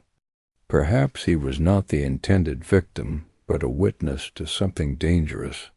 Or perhaps he was silenced before he could speak." The day wore on, and Poirot continued his inquiries, moving through the manor with the quiet intensity of a predator stalking prey. He examined the tea service in the kitchen, noting the unremarkable blend of leaves in the tin. He questioned the servants, who confirmed Lady Evelyn's account of dismissing them early. He inspected Grayson's room, finding the toxicology book with its dog-eared pages and a faint smudge of ink on the bookmark, a detail that intrigued him but yielded no immediate answers. "Poirot, you're stirring them up, but I don't see how it helps. Everyone's got an alibi, and the poison could have come from anywhere. Are you any closer to solving this?" Poirot smiled faintly. "Closer, Hastings, always closer. The chessboard is becoming clear. The killer believes they have outmaneuvered us, but they have made a mistake. The Black King, the poison, the locked room, they are not merely clues, but pieces of a personality. The killer is proud, meticulous, but not infallible. And when they make their next move, Poirot will be ready." The night deepened, and the manor settled into an uneasy silence. Poirot retired to his room, but sleep eluded him. He sat at a small desk, his notebook open, sketching a diagram of the guests, their motives, and their connections. The Black King lay at the center, a dark, star around which the puzzle revolved. He murmured to himself, "The game is not yet won, but the board is set, and Hercule Poirot, he does not lose at chess." The rain had stopped, and a sliver of moonlight pierced the clouds, casting long shadows across Ravenwood Manor. Somewhere in the house the killer watched, waited, and planned their next move. But Poirot's little gray cells were tireless, and the truth, he knew, was only a matter of time. The investigation continued the next morning with renewed vigor. Poirot began by revisiting the library where Grayson's body had been removed, but the scene remained untouched. He examined the chessboard on a side table, noting that only the black king was missing from the set. The other pieces stood in orderly ranks, untouched, as if the game had never begun. This, too, was a clue, a game that was not a game, a challenge. Issued in death, he summoned the gardener, Tom Reed, who had been mentioned in passing by Beatrice. Tom was a wiry man in his 30s, with calloused hands and a guarded expression. Poirot questioned him about his movements, learning that he had been tending the grounds late into the evening, despite the storm. "I was fixing the shed roof," Tom said, his voice gruff. "Didn't see nobody, didn't hear nothing." "And yet," Poirot said, "there is a footprint in the garden, near the study window. A footprint that matches shoes from your shed. Can you explain this, monsieur?" "Read?" Tom's eyes flickered with unease. I was checking the windows during the storm. Sir Reginald asked me to make sure everything was secure. That's all." Poirot nodded, dismissing him but noting the hesitation. The footprint was a loose thread, one he intended to pull. He next sought out Beatrice, finding her in the conservatory, surrounded by wilting ferns and the faint scent of damp earth. She looked up, startled, as he approached. "Mademoiselle Lyle," Poirot said gently, "you have been most distressed. I understand your grief, but I must ask your fiancé, Tom Reed. He is known to you, oui, and perhaps to Sir Reginald in ways that caused tension?" Beatrice's face crumpled, and she nodded. "Tom worked for Sir Reginald years ago. They had a falling out. Tom was dismissed for something he didn't do. Sir Reginald accused him of theft, but it was a misunderstanding. When I told Sir Reginald about our engagement, he was furious. He said Tom was no good, that he'd cut me out of the will if I married him." Poirot's eyes softened, but his mind was razor-sharp. "And did Tom know of this threat?" She hesitated, then nodded. "I told him. He was angry, but he'd never kill anyone. He's not like that." "Perhaps not," Poirot said, his tone neutral. "But anger, it can make pawns of us all." The day unfolded with more interviews, more clues, and more questions. Poirot examined the secret passage again, noting its dusty floor and the faint scuff marks that suggested recent use. He tested the bookshelf mechanism, finding it well-oiled and silent, a perfect tool for a murderer. He also requested the coroner's full report, which confirmed the alkaloid was derived from a rare plant, one mentioned in Grayson's toxicology book. The book's marginal notes, written in Grayson's precise hand, included a reference to a delivery system, a term that intrigued Poirot. By late afternoon, he gathered the guests once more, this time in the study. The room felt oppressive, its heavy curtains blocking the weak sunlight. Poirot stood before the fireplace, where the torn ledger page had been found, and addressed the group. "Madame et messieurs," he said, We are close to the truth, but it is obscured by lies. The poison that killed Monsieur Grayson was no accident. It was chosen with care, administered with precision. The chess piece, it is a signature, a boast. And the locked room of Sir Reginald's death, it is not so impossible as it seems. I have found a passage, a secret way, that explains the mystery. But the question remains, who used it, and why? Lady Evelyn gasped, her hand flying to her chest. A passage? In this house? How could we not know? Poirot's eyes flicked to her. Some secrets, Lady Evelyn, are kept even from those closest to them. But secrets, they have a way of revealing themselves. Tell me, did you ever walk the gardens at night? Did you ever notice the shed, the shoes, the footprints? Her face paled, but she shook her head. I rarely go to the gardens. The gardener handles all that. Poirot nodded, turning to Dr. Thornton. And you, mademoiselle, your formula did. It ever involved such a poison, a plant-based alkaloid, perhaps? Dr. Thornton's eyes flashed with defiance. My work is for industry, not murder. You're barking up the wrong tree, Poirot. Perhaps, he said, but the tree, it has many branches. As the day drew to a close, Poirot felt the pieces of the puzzle shifting into place. The chessboard of motives was complex, but patterns were emerging. Lady Evelyn's composure, Dr. Thornton's evasiveness, Victor's debts, Beatrice's secrets, Tom's grudge, each was a move in the game. And the Black King, it was the key. Poirot knew the killer was watching, waiting for him to falter. But Hercule Poirot did not falter. He retired to his room, his mind buzzing with possibilities. The chessboard was not just a metaphor, but a map, and he was closing in on the king. The next move, he knew, would be decisive.